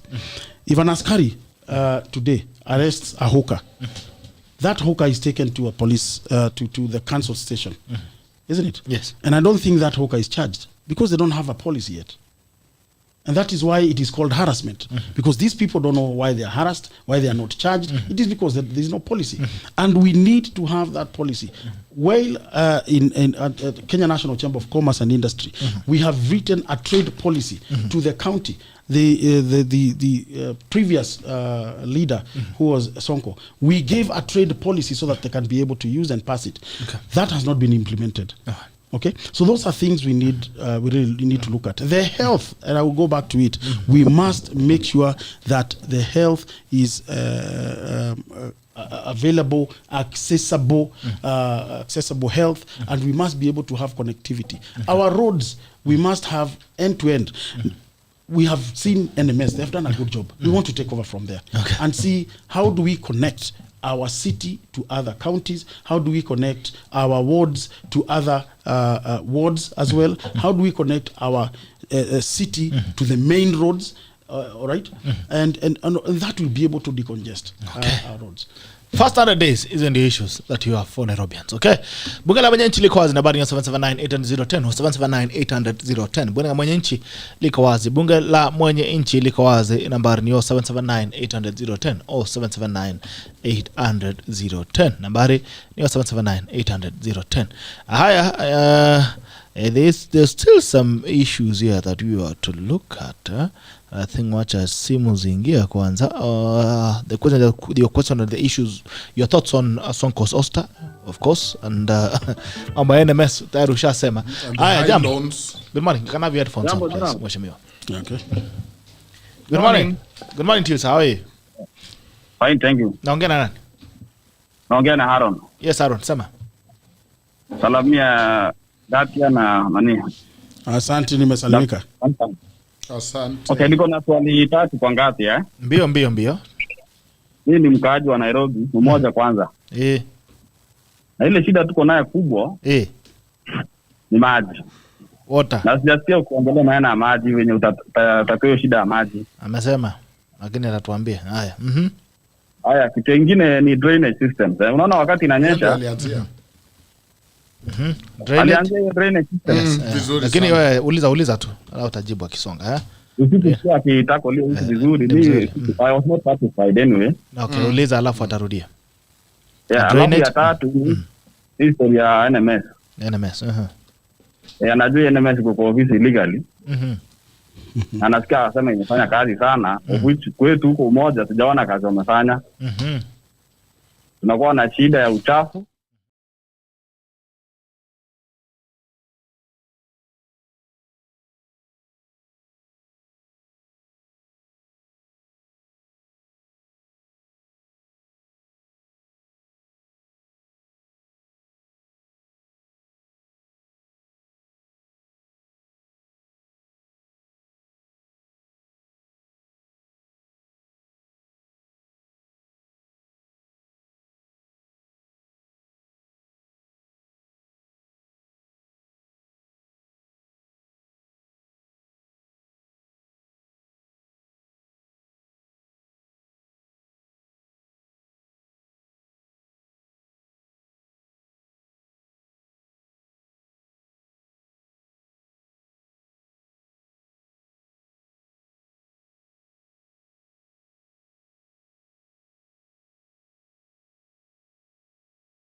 Kila mtu analia maji. Na tumesema ni lazima kila nyumba iwe na maji kila mahali ya biashara, kila viwanda ziwe na maji. Na vile tunaweza angalia kwamba ni hii maji inatoka wapi, na kama ni Ndakaini ni maji kiasi gani ambayo inatoka Ndakaini na inaenda wapi. Na tuangalie tena maneno ya kusafisha drainage system. Kama ni hii system hii ya maji kwanza, tuangalie hii maneno tunaita carbon emission, ile ambayo inakuja kuharibu zile pipes za maji. Tuangalie ni vipi tutakuja kuzisafisha kabisa, ndio tutoe ile chafu, na ndio maji kwanza iwe safi na maji iwe tiririka vizuri. Alafu hii ingine ni maneno ya drainage. Hii drainage system ambayo nimesema hapo awali, nikasema inasumbua kabisa. Nimesema juzi nimekuwa Gikomba, nikaangalia nikaona wale watu wanakalia drainage system ambaye unakuta maji ama hii drainage inatoboka na hawana vile chochote wangeweza fanya. County inafaa kila wakati iwe iko na timu ambaye ina respond na inaenda katika kila kijiji, inaenda katika kila mahali ya biashara, inaenda katika kila mahali kuna viwanda. Ndio inakuta maneno ya drainage system iko sawa sawa, na ndio tunaondoa maneno hii ya maugonjwa, bilharzia, hii ya diarrhea ya nini, sababu lazima tuwe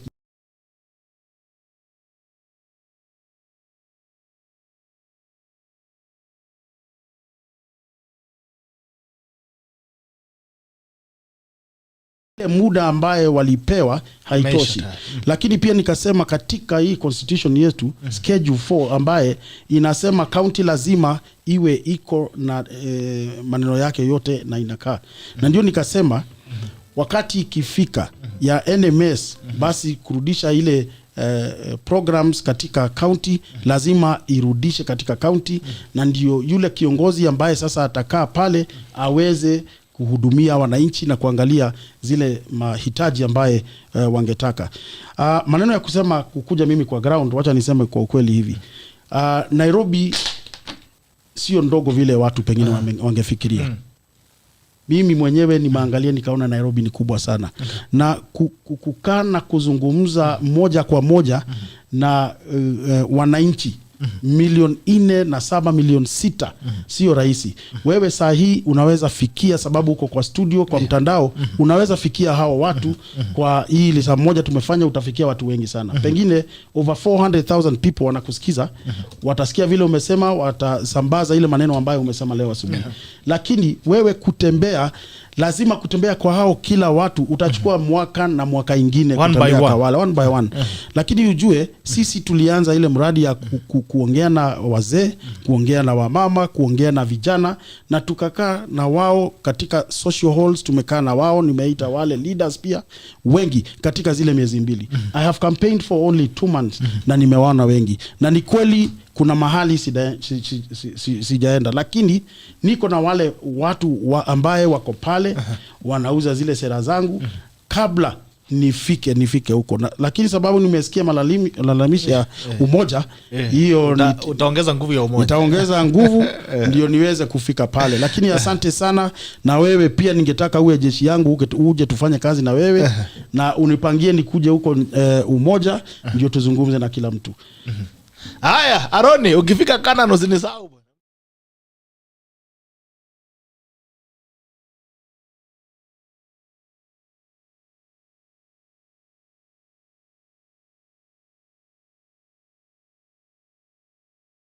Katika wards lazima county inafanya ile kuleta zile recreational centers. Kama ni vijana wale ambao wanafanya wanapiga mpira, wao lazima watengenezewe kama ni viwanja. Zamani pale kulikuwa na viwanja kila mahali kwa kila ward, na lazima kuwe na viwanja, ndio hata mnaweza toa talanta pale na wale talanta mnaweza kuwasaidia. Kitu kingine ni social halls. Social halls ambaye watu wanaweza kuja chezea pale, kama ni boxing, kama ni netball, kama ni nini, hizo social halls, na pia kuchukua information kutoka pale. Chief anaweka watu yake pale kwa social hall, ndio wanasaidia wananchi. Hiyo recreational centers ni ya muhimu kabisa, na hiyo mimi wakati yoyote mimi naenda nikitembea hiyo nasema, na iko katika manifesto yangu, na mimi wakati nitakuja kule umoja mtajua vile mimi nimepanga na vile tutakuwa na hizo, na utanitumia manifesto alafu niweze kuichambua. Haya, bunge la Manyanchi. Yes, huyu ni Eric Omondi. Yes, Eric, niambie. Nataka kuongea na governor kumuuliza swali. Yuko hapa. Governor, unanisikia? Nakusikia kabisa. First of all, I'm very happy. This is the first time I'm speaking to Governor. Thank you very much. Incoming Governor of Nairobi. I'm a student at Multimedia University. Okay. I'm pursuing a diploma in electrical and telecommunication engineering.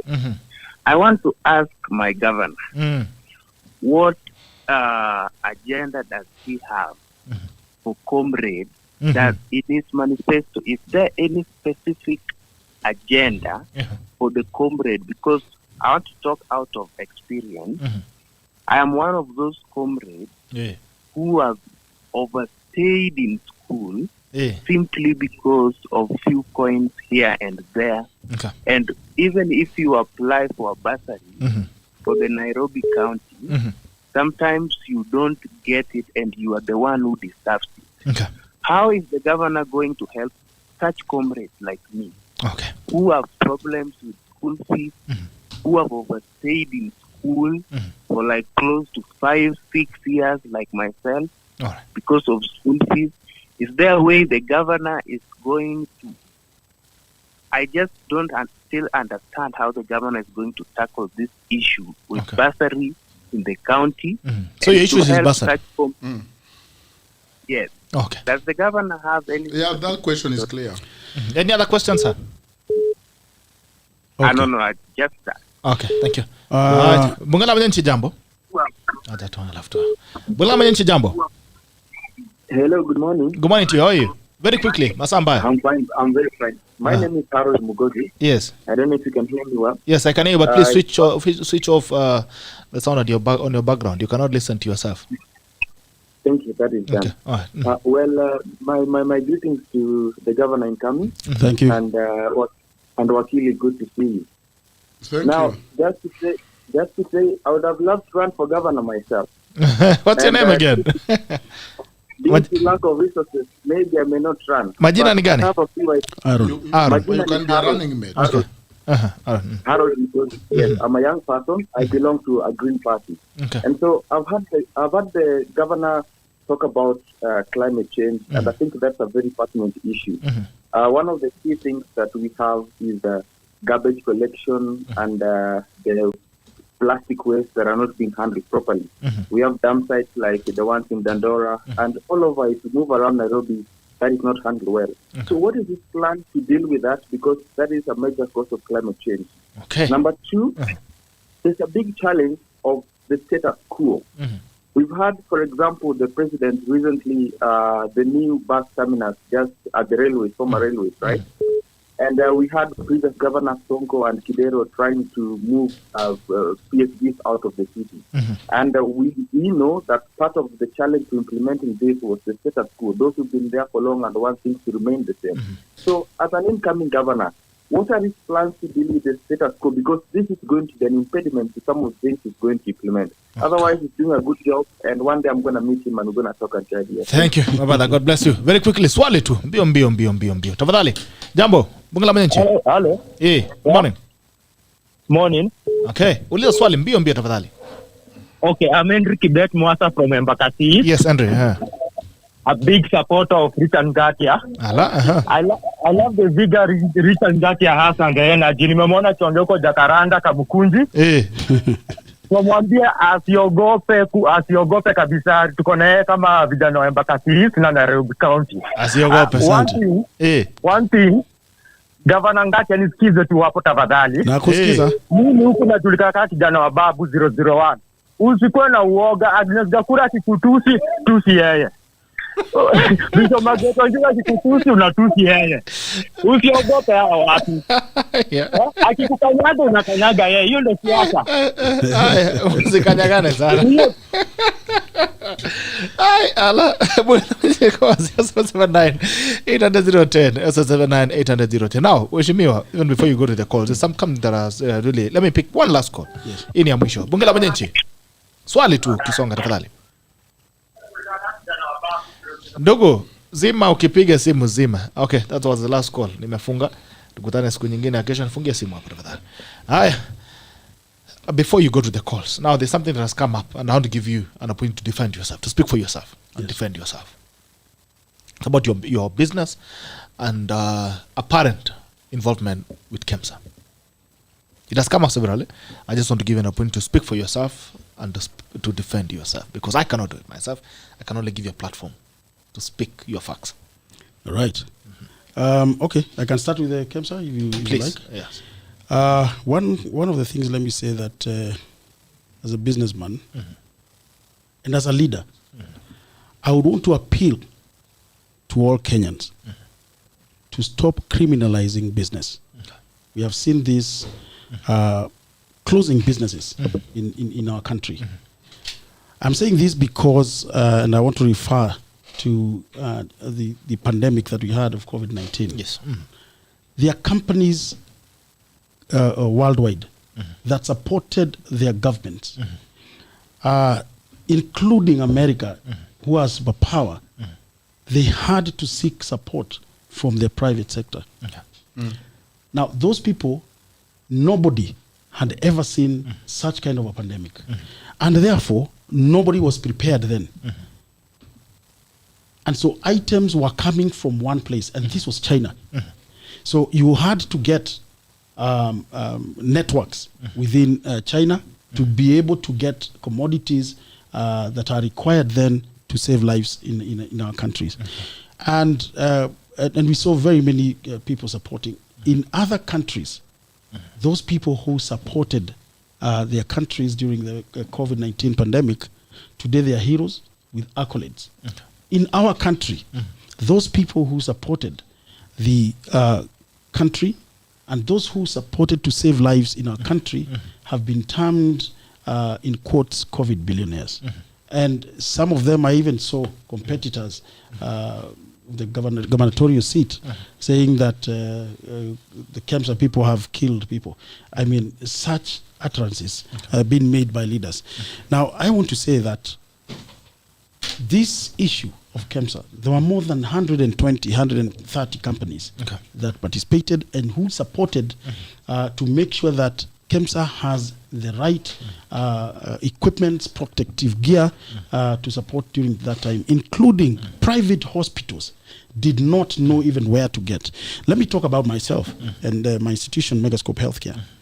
I am one of the companies, if not the company, that first put my foot forward and said, we as a company are going to, first of all, cease supporting any other person than, first of all, we look at the issues that have arose, the pandemic, and see how we can be able to support them.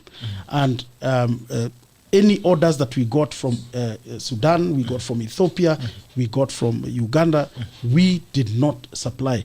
In fact, at a time, we used to write to the Ministry of Health to allow us to either distribute to other countries. And sometimes you do not get that permission to take anything out of this country unless you have been able, first of all, to fulfill your programs and the requirements with, And if you have an order, you first of all complete the orders. So as my company, Megascope, we were able to do that. We were the first company, and I can tell you, and the first case that was in Mwembe Tayari in is it Tana River, Mombasa.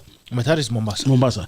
The first case was by a friends, man and husband, husband and wife, and that first case was that those people were actually detected with COVID. Unfortunately, the hospital had no isolation place. They could not be flown here, and what happened is that we were called and we were asked to support those people. They didn't even know what a ventilator was. Fortunately, because of our business, we had a ventilator, right?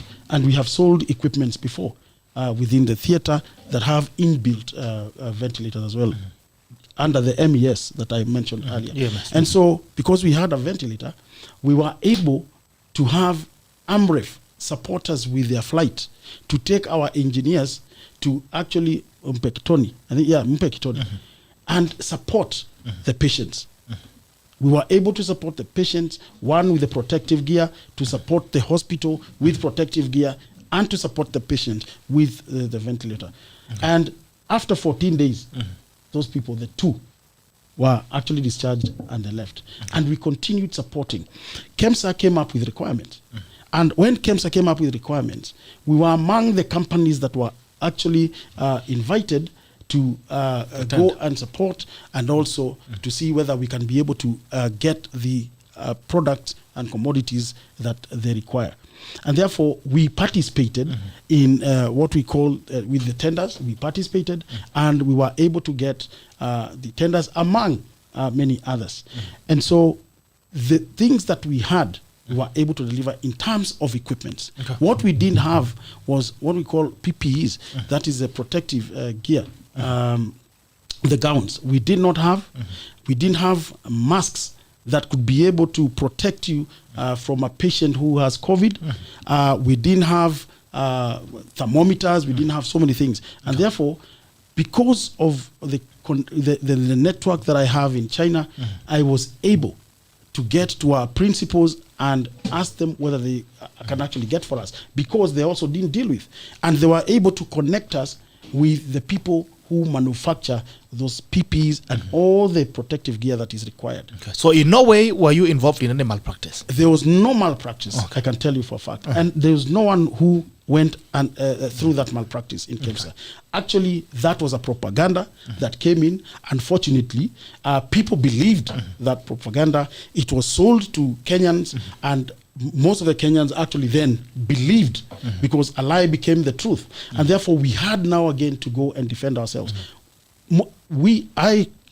My company actually delivered all the goods. We delivered on time. We supported not only KEMSA, we supported Aga Khan Hospital, we supported Nairobi Hospital, we supported all these private hospitals, including supporting what we call the hospitality industry in providing them with this protective gear. The orders that people were given, I can tell you to date, they have not paid. All right? Because of all that commotion, then people had to go back. I remember His Excellency, the President, then invited institutions to investigate. They all came to investigate. The DCI went to KEMSA and went to the suppliers to investigate. EACC investigated. DPP investigated. The KINAO investigated. And many other institutions actually investigated the same. They all, I think, came with one report. But the thing is, Parliament then took over. And Parliament, the Health Committee took over, and they invited all the participants then. I was invited. I was able to give point by point, to narrate and tell Kenyans what all these tenders were about, what we were able to supply, what we were able to get, what was paid and what has not been paid, and why there was no involvement of any corruption in KEMSA. And that was it. And we were able to explain, and we were able to get a clean bill of health. Later, we were asked we were invited by PIC. We were invited by Senate. We were invited, I think, by Financial Health Committee and many other committees, including the Implementation Committee. They invited us, and we went, and it was in public. And every company represented themselves and represented their case. And so I want to tell Kenyans today, there was no issue of corruption. People were actually vindicated. People are actually, those who are able to be paid were paid. KEMSA today, people have continued with their business, no noise. But the issue of KEMSA has come again because of these competitors. My competitors within the gubernatorial seat have seen this now gap of saying we want to bring in the issue of KEMSA. Why? They don't have anything else about Ngatia. There's no other agenda. The agenda they have is about Ngatia and corruption, Ngatia and corruption. Actually, if you listen to either of them, nobody has an agenda. Nobody can sell you a manifesto. This question you have taken with me about 2.5 hours. Yes. If you bring them here, they will not try. Even 5 minutes, they will not finish. Because they have no agenda to sell to Kenyans. What I'm trying to say is that there was no issue about KEMSA. We are continuing very well supporting KEMSA and supporting the government. And I think that is a known secret everywhere, that there is no, and there was no, and there will not be any corruption within KEMSA. The systems at KEMSA are very tight. But the Ministry of Health, under the leadership of the CS, they have been able to re-engineer the place. They have been able to ask other people to go home. They have brought a new leadership. And so if they had issues of budgets, if they had issues of over request of products, that those are internal problems and do not involve suppliers. So if you ask me to bring you 100 bottles and I'll bring you 100 bottles and later you say you required 1 bottle and not 100 and I have already delivered to you, that is you. It is you to see how you're going to deal with the issues. And they have been able as a government to deal with the issues. And I believe the cabinet has been able also to sit and deal with the issue amicably. And that is why today the same companies are still continuing dealing with KEMSA. No company has been charged. Nobody has been charged because there was no corruption. So I want Kenya to rest and to rest that case and know that there's no issue about KEMSA. In fact, KEMSA today is as strong as it used to be, and they are continuing with their processes. But just to say that Megascope Healthcare, that then people wanted to tarnish the name of Megascope, we don't fear, like the gentleman who just called here, we don't fear. We still continue with our business. We still continue to support the health sector and to support Kenyans in hospitals and to make sure that you have a healthy life. All right. Thank you so much for speaking into that matter, because it's been a nagging matter. Thank you for clarifying it as well and for clearing the air around it.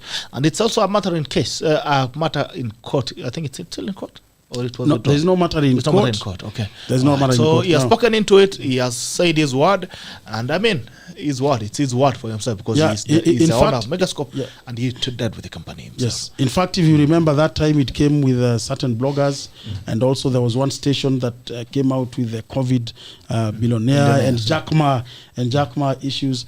In fact, we took them to court, and we are in court with them. Okay. For maligning our name and I know we are going to get damages. Okay. All right. Hivyo ndio mambo ya KEMSA. Sasa tumemalizana naye. Sasa swali siendelee kukuja tena. Masimu sasa very quickly. Tunamaliza kwa dakika 10 zijazo. Thank you. I think there's this gentleman named Eric Omondi. Your issue is about students. First of all, let me say comrades power. Thank you. Now, Eric, this issue has been discussed at length. And it is a concern to everybody about, first of all, how you can be able to support students, how you can be able to create jobs for the same students, how somebody will leave university and get a job ready for him, how you will not be able to tarmac, how you will not go more years than intended during your school time. Yeah. It is a concern even for us at the Kenya National Chamber of Commerce and Industry and my board, the board that we sit and we really discuss how we're going to support this. One of the areas that we have successfully been able to achieve as the institution is to make sure that we have partnered with the counties. And we had this initiative to go to the counties, the Council of Governors, and see how do we support these people from university. For example, we have the Uasin Gishu County, and under the leadership of Honorable Mandago, Governor Mandago, and he has put aside a budget to support interns, whereby those interns are brought to us as the chamber, and we as the chamber get opportunities for them and match them with the corporate institutions. Once we match them with the corporates, we'll be able to get them internships. Now, once we get them internships, then it is not the duty of the corporate or the company to pay them a stipend or to pay them an allowance. It is the responsibility of the county, who pays up to 30,000 shillings for that 1 year. As you get to that company, get to understand the business in that company. The other initiative that we have is to continue having conversations with that company to make sure if we have given you, for example, 10 interns, at least 3 of those students must have a steady job within your company. And that is continuing. We have seen other counties who have already developed those programs. The other initiative that we do have is to make sure that we match them with the corporate sectors. Remember, our members, we have so many members. We have direct members, that is corporates and SMEs, over 50,000 members. But those are direct members. Indirect members, we have over 4 million, 6 million members. And those members are actually even students who are within our members. Others are within our committees to support the students. And so what we are doing is to make sure that we have positions for them within companies, certain companies. If, for example, we are going to talk with whether it is big companies, whether it is Kenya Airways, whether it is Safaricom, whether it is any other company, they can be able to accommodate these students in their workplace for a certain time, and that is continuing. And so this problem, we have seen it, and we are already tackling this problem.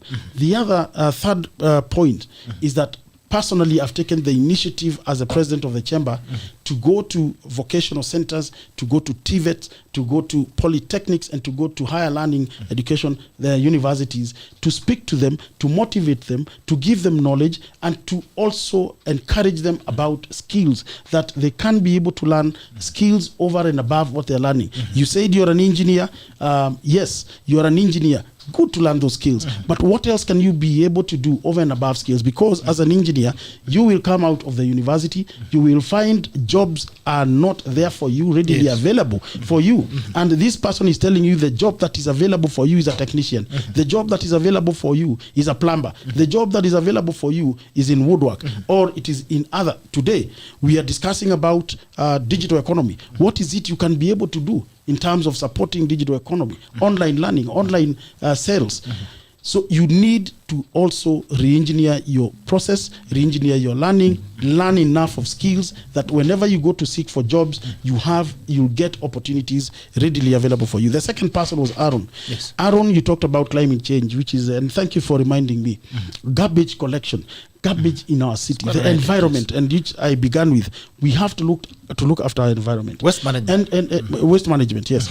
Now, you actually mentioned Dadora. I was there the other day, and I saw children really queuing, and even grown-ups queuing, street children queuing, and other people queuing to get food from the dump site. Wow. From the dump site. So the food, for example, you throw out, the food that we get from the hospitality industry, whether it's at the airport, it's all dumped there. And we find people queuing to get that food. Now, we also have other plastics and other garbage that is there.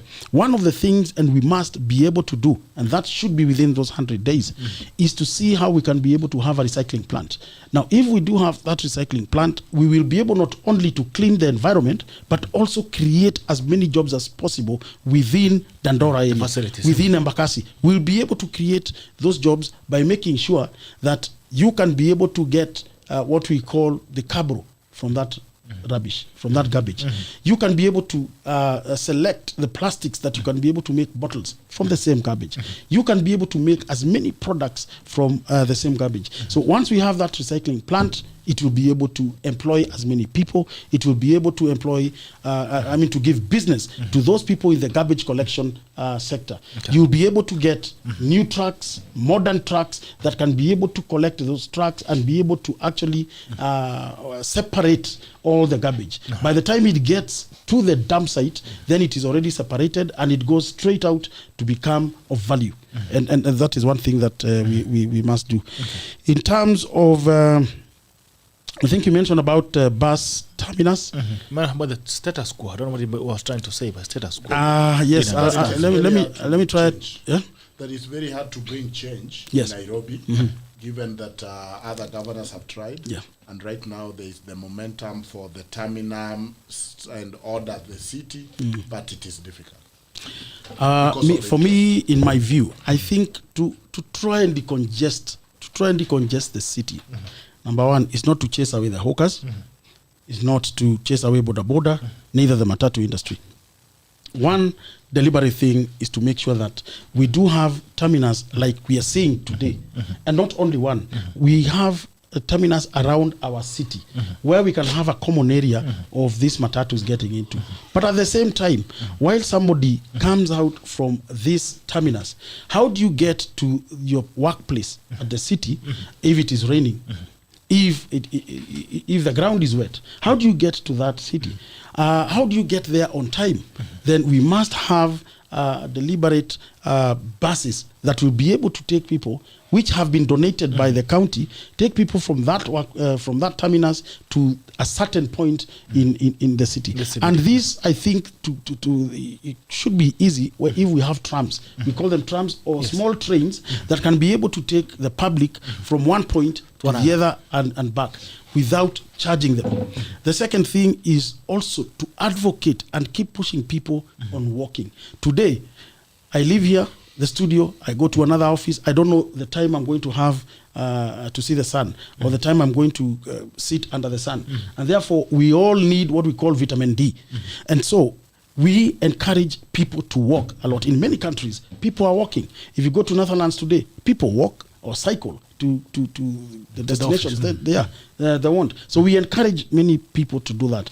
Now, once you do that, let it be a choice of the public whether I'll take the matatu to the city center, whether I will walk, or I will take that train to the tram to the matatu. And you give people options. Don't lock them out because it will be very impossible and people will not buy that. Haya, masasa imetukata, but has been a robust conversation. Lakini kijana babu ajue, asanti sana, we don't fear, but again, time to time we keep following our program. Kijana, asanti sana kwa kazi yako, na sisi hatutatusi mtu na hatutapigana na mtu, lakini sisi tutauza sera zetu kwa nguvu kabisa, ndio kila mtu ajue. Asanti na Mungu awabariki. Joang, ndakupa nafasi uweze kutoa your tackle of the day. Acha nipewe Joang atoe tackle yake of the day. No, this has been successful. As the governor is saying, when they go low, we go high. Whether Nairobi need rebaptism, rebirth, or renaissance to stop our decline, we wish him all the best. And I think it is a very fair and robust engagement with voters. No issue, no stone has been left unturned. And we are excited at the diversity and the ability of the Nairobi gubernatorial candidates. And so again, on my behalf, and we are also hoping that university, Samadino Law School, we are hoping the university will work with Nairobi City more. The young people will be mentored more. That Africa can claim its place in the 21st century. So that we don't slip through all this revolution. This is an industrial age. Thank you very much for the opportunity. Thank you for the viewers. And I rest my case or my submission. Okay. Your case is well rested. Now, Governor, you're last one to speak on your tackle of the day. You have something to say. Yes. First of all, let me say I'm very, very grateful to be introduced to this studio. Okay. I'm very impressed to speak to you and to speak to Daktari here. The line of questioning really opens up our minds and also gives us that opportunity to share our thoughts with the public out there. And I've seen you have a lot of listeners, and actually people are thirsty and they're looking forward to certain information. And I want to say that I want to come back again and of course with more information. But most importantly is to say that as Kenyans, remember that politics comes and goes. Politics by 9th of August will end our politics, and therefore in Nairobi I've said I'm going to bring business to politics, and I'm looking for support from the entire Kenyans, from Nairobians, so that we can see the fruition of our manifesto, we can see the fruition of building Nairobi again, so that we can be in the third wave, and that is competing with the world, and also making sure the opportunities within the regions of KEMSA region, within SADC, within EAC, and of course Great Lakes region, and at large the African Continental Free Trade Area. We have tapped to that to build our economy. The 60% GDP should be able to grow tremendously in Kenya, so that the GDP of 11 trillion, by the time His Excellency the President hands over, it should be at 13-14 trillion GDP. And that should be able to translate to Kenyans. Okay.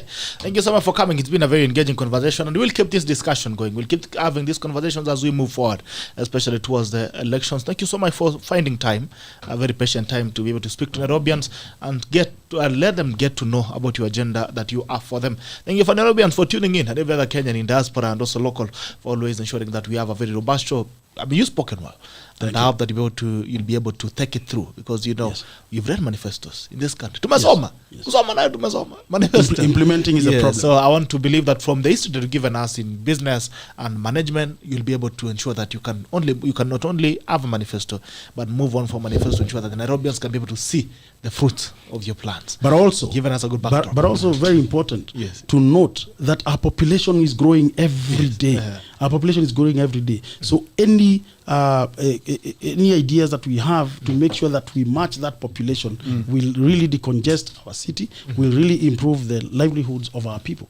Yes. So we can't use So we have to keep reinventing as we move forward. Thank you so much. It's been a pleasure. Another thing is, let's keep listening to these ideas as well. Let's give these leaders an opportunity to speak.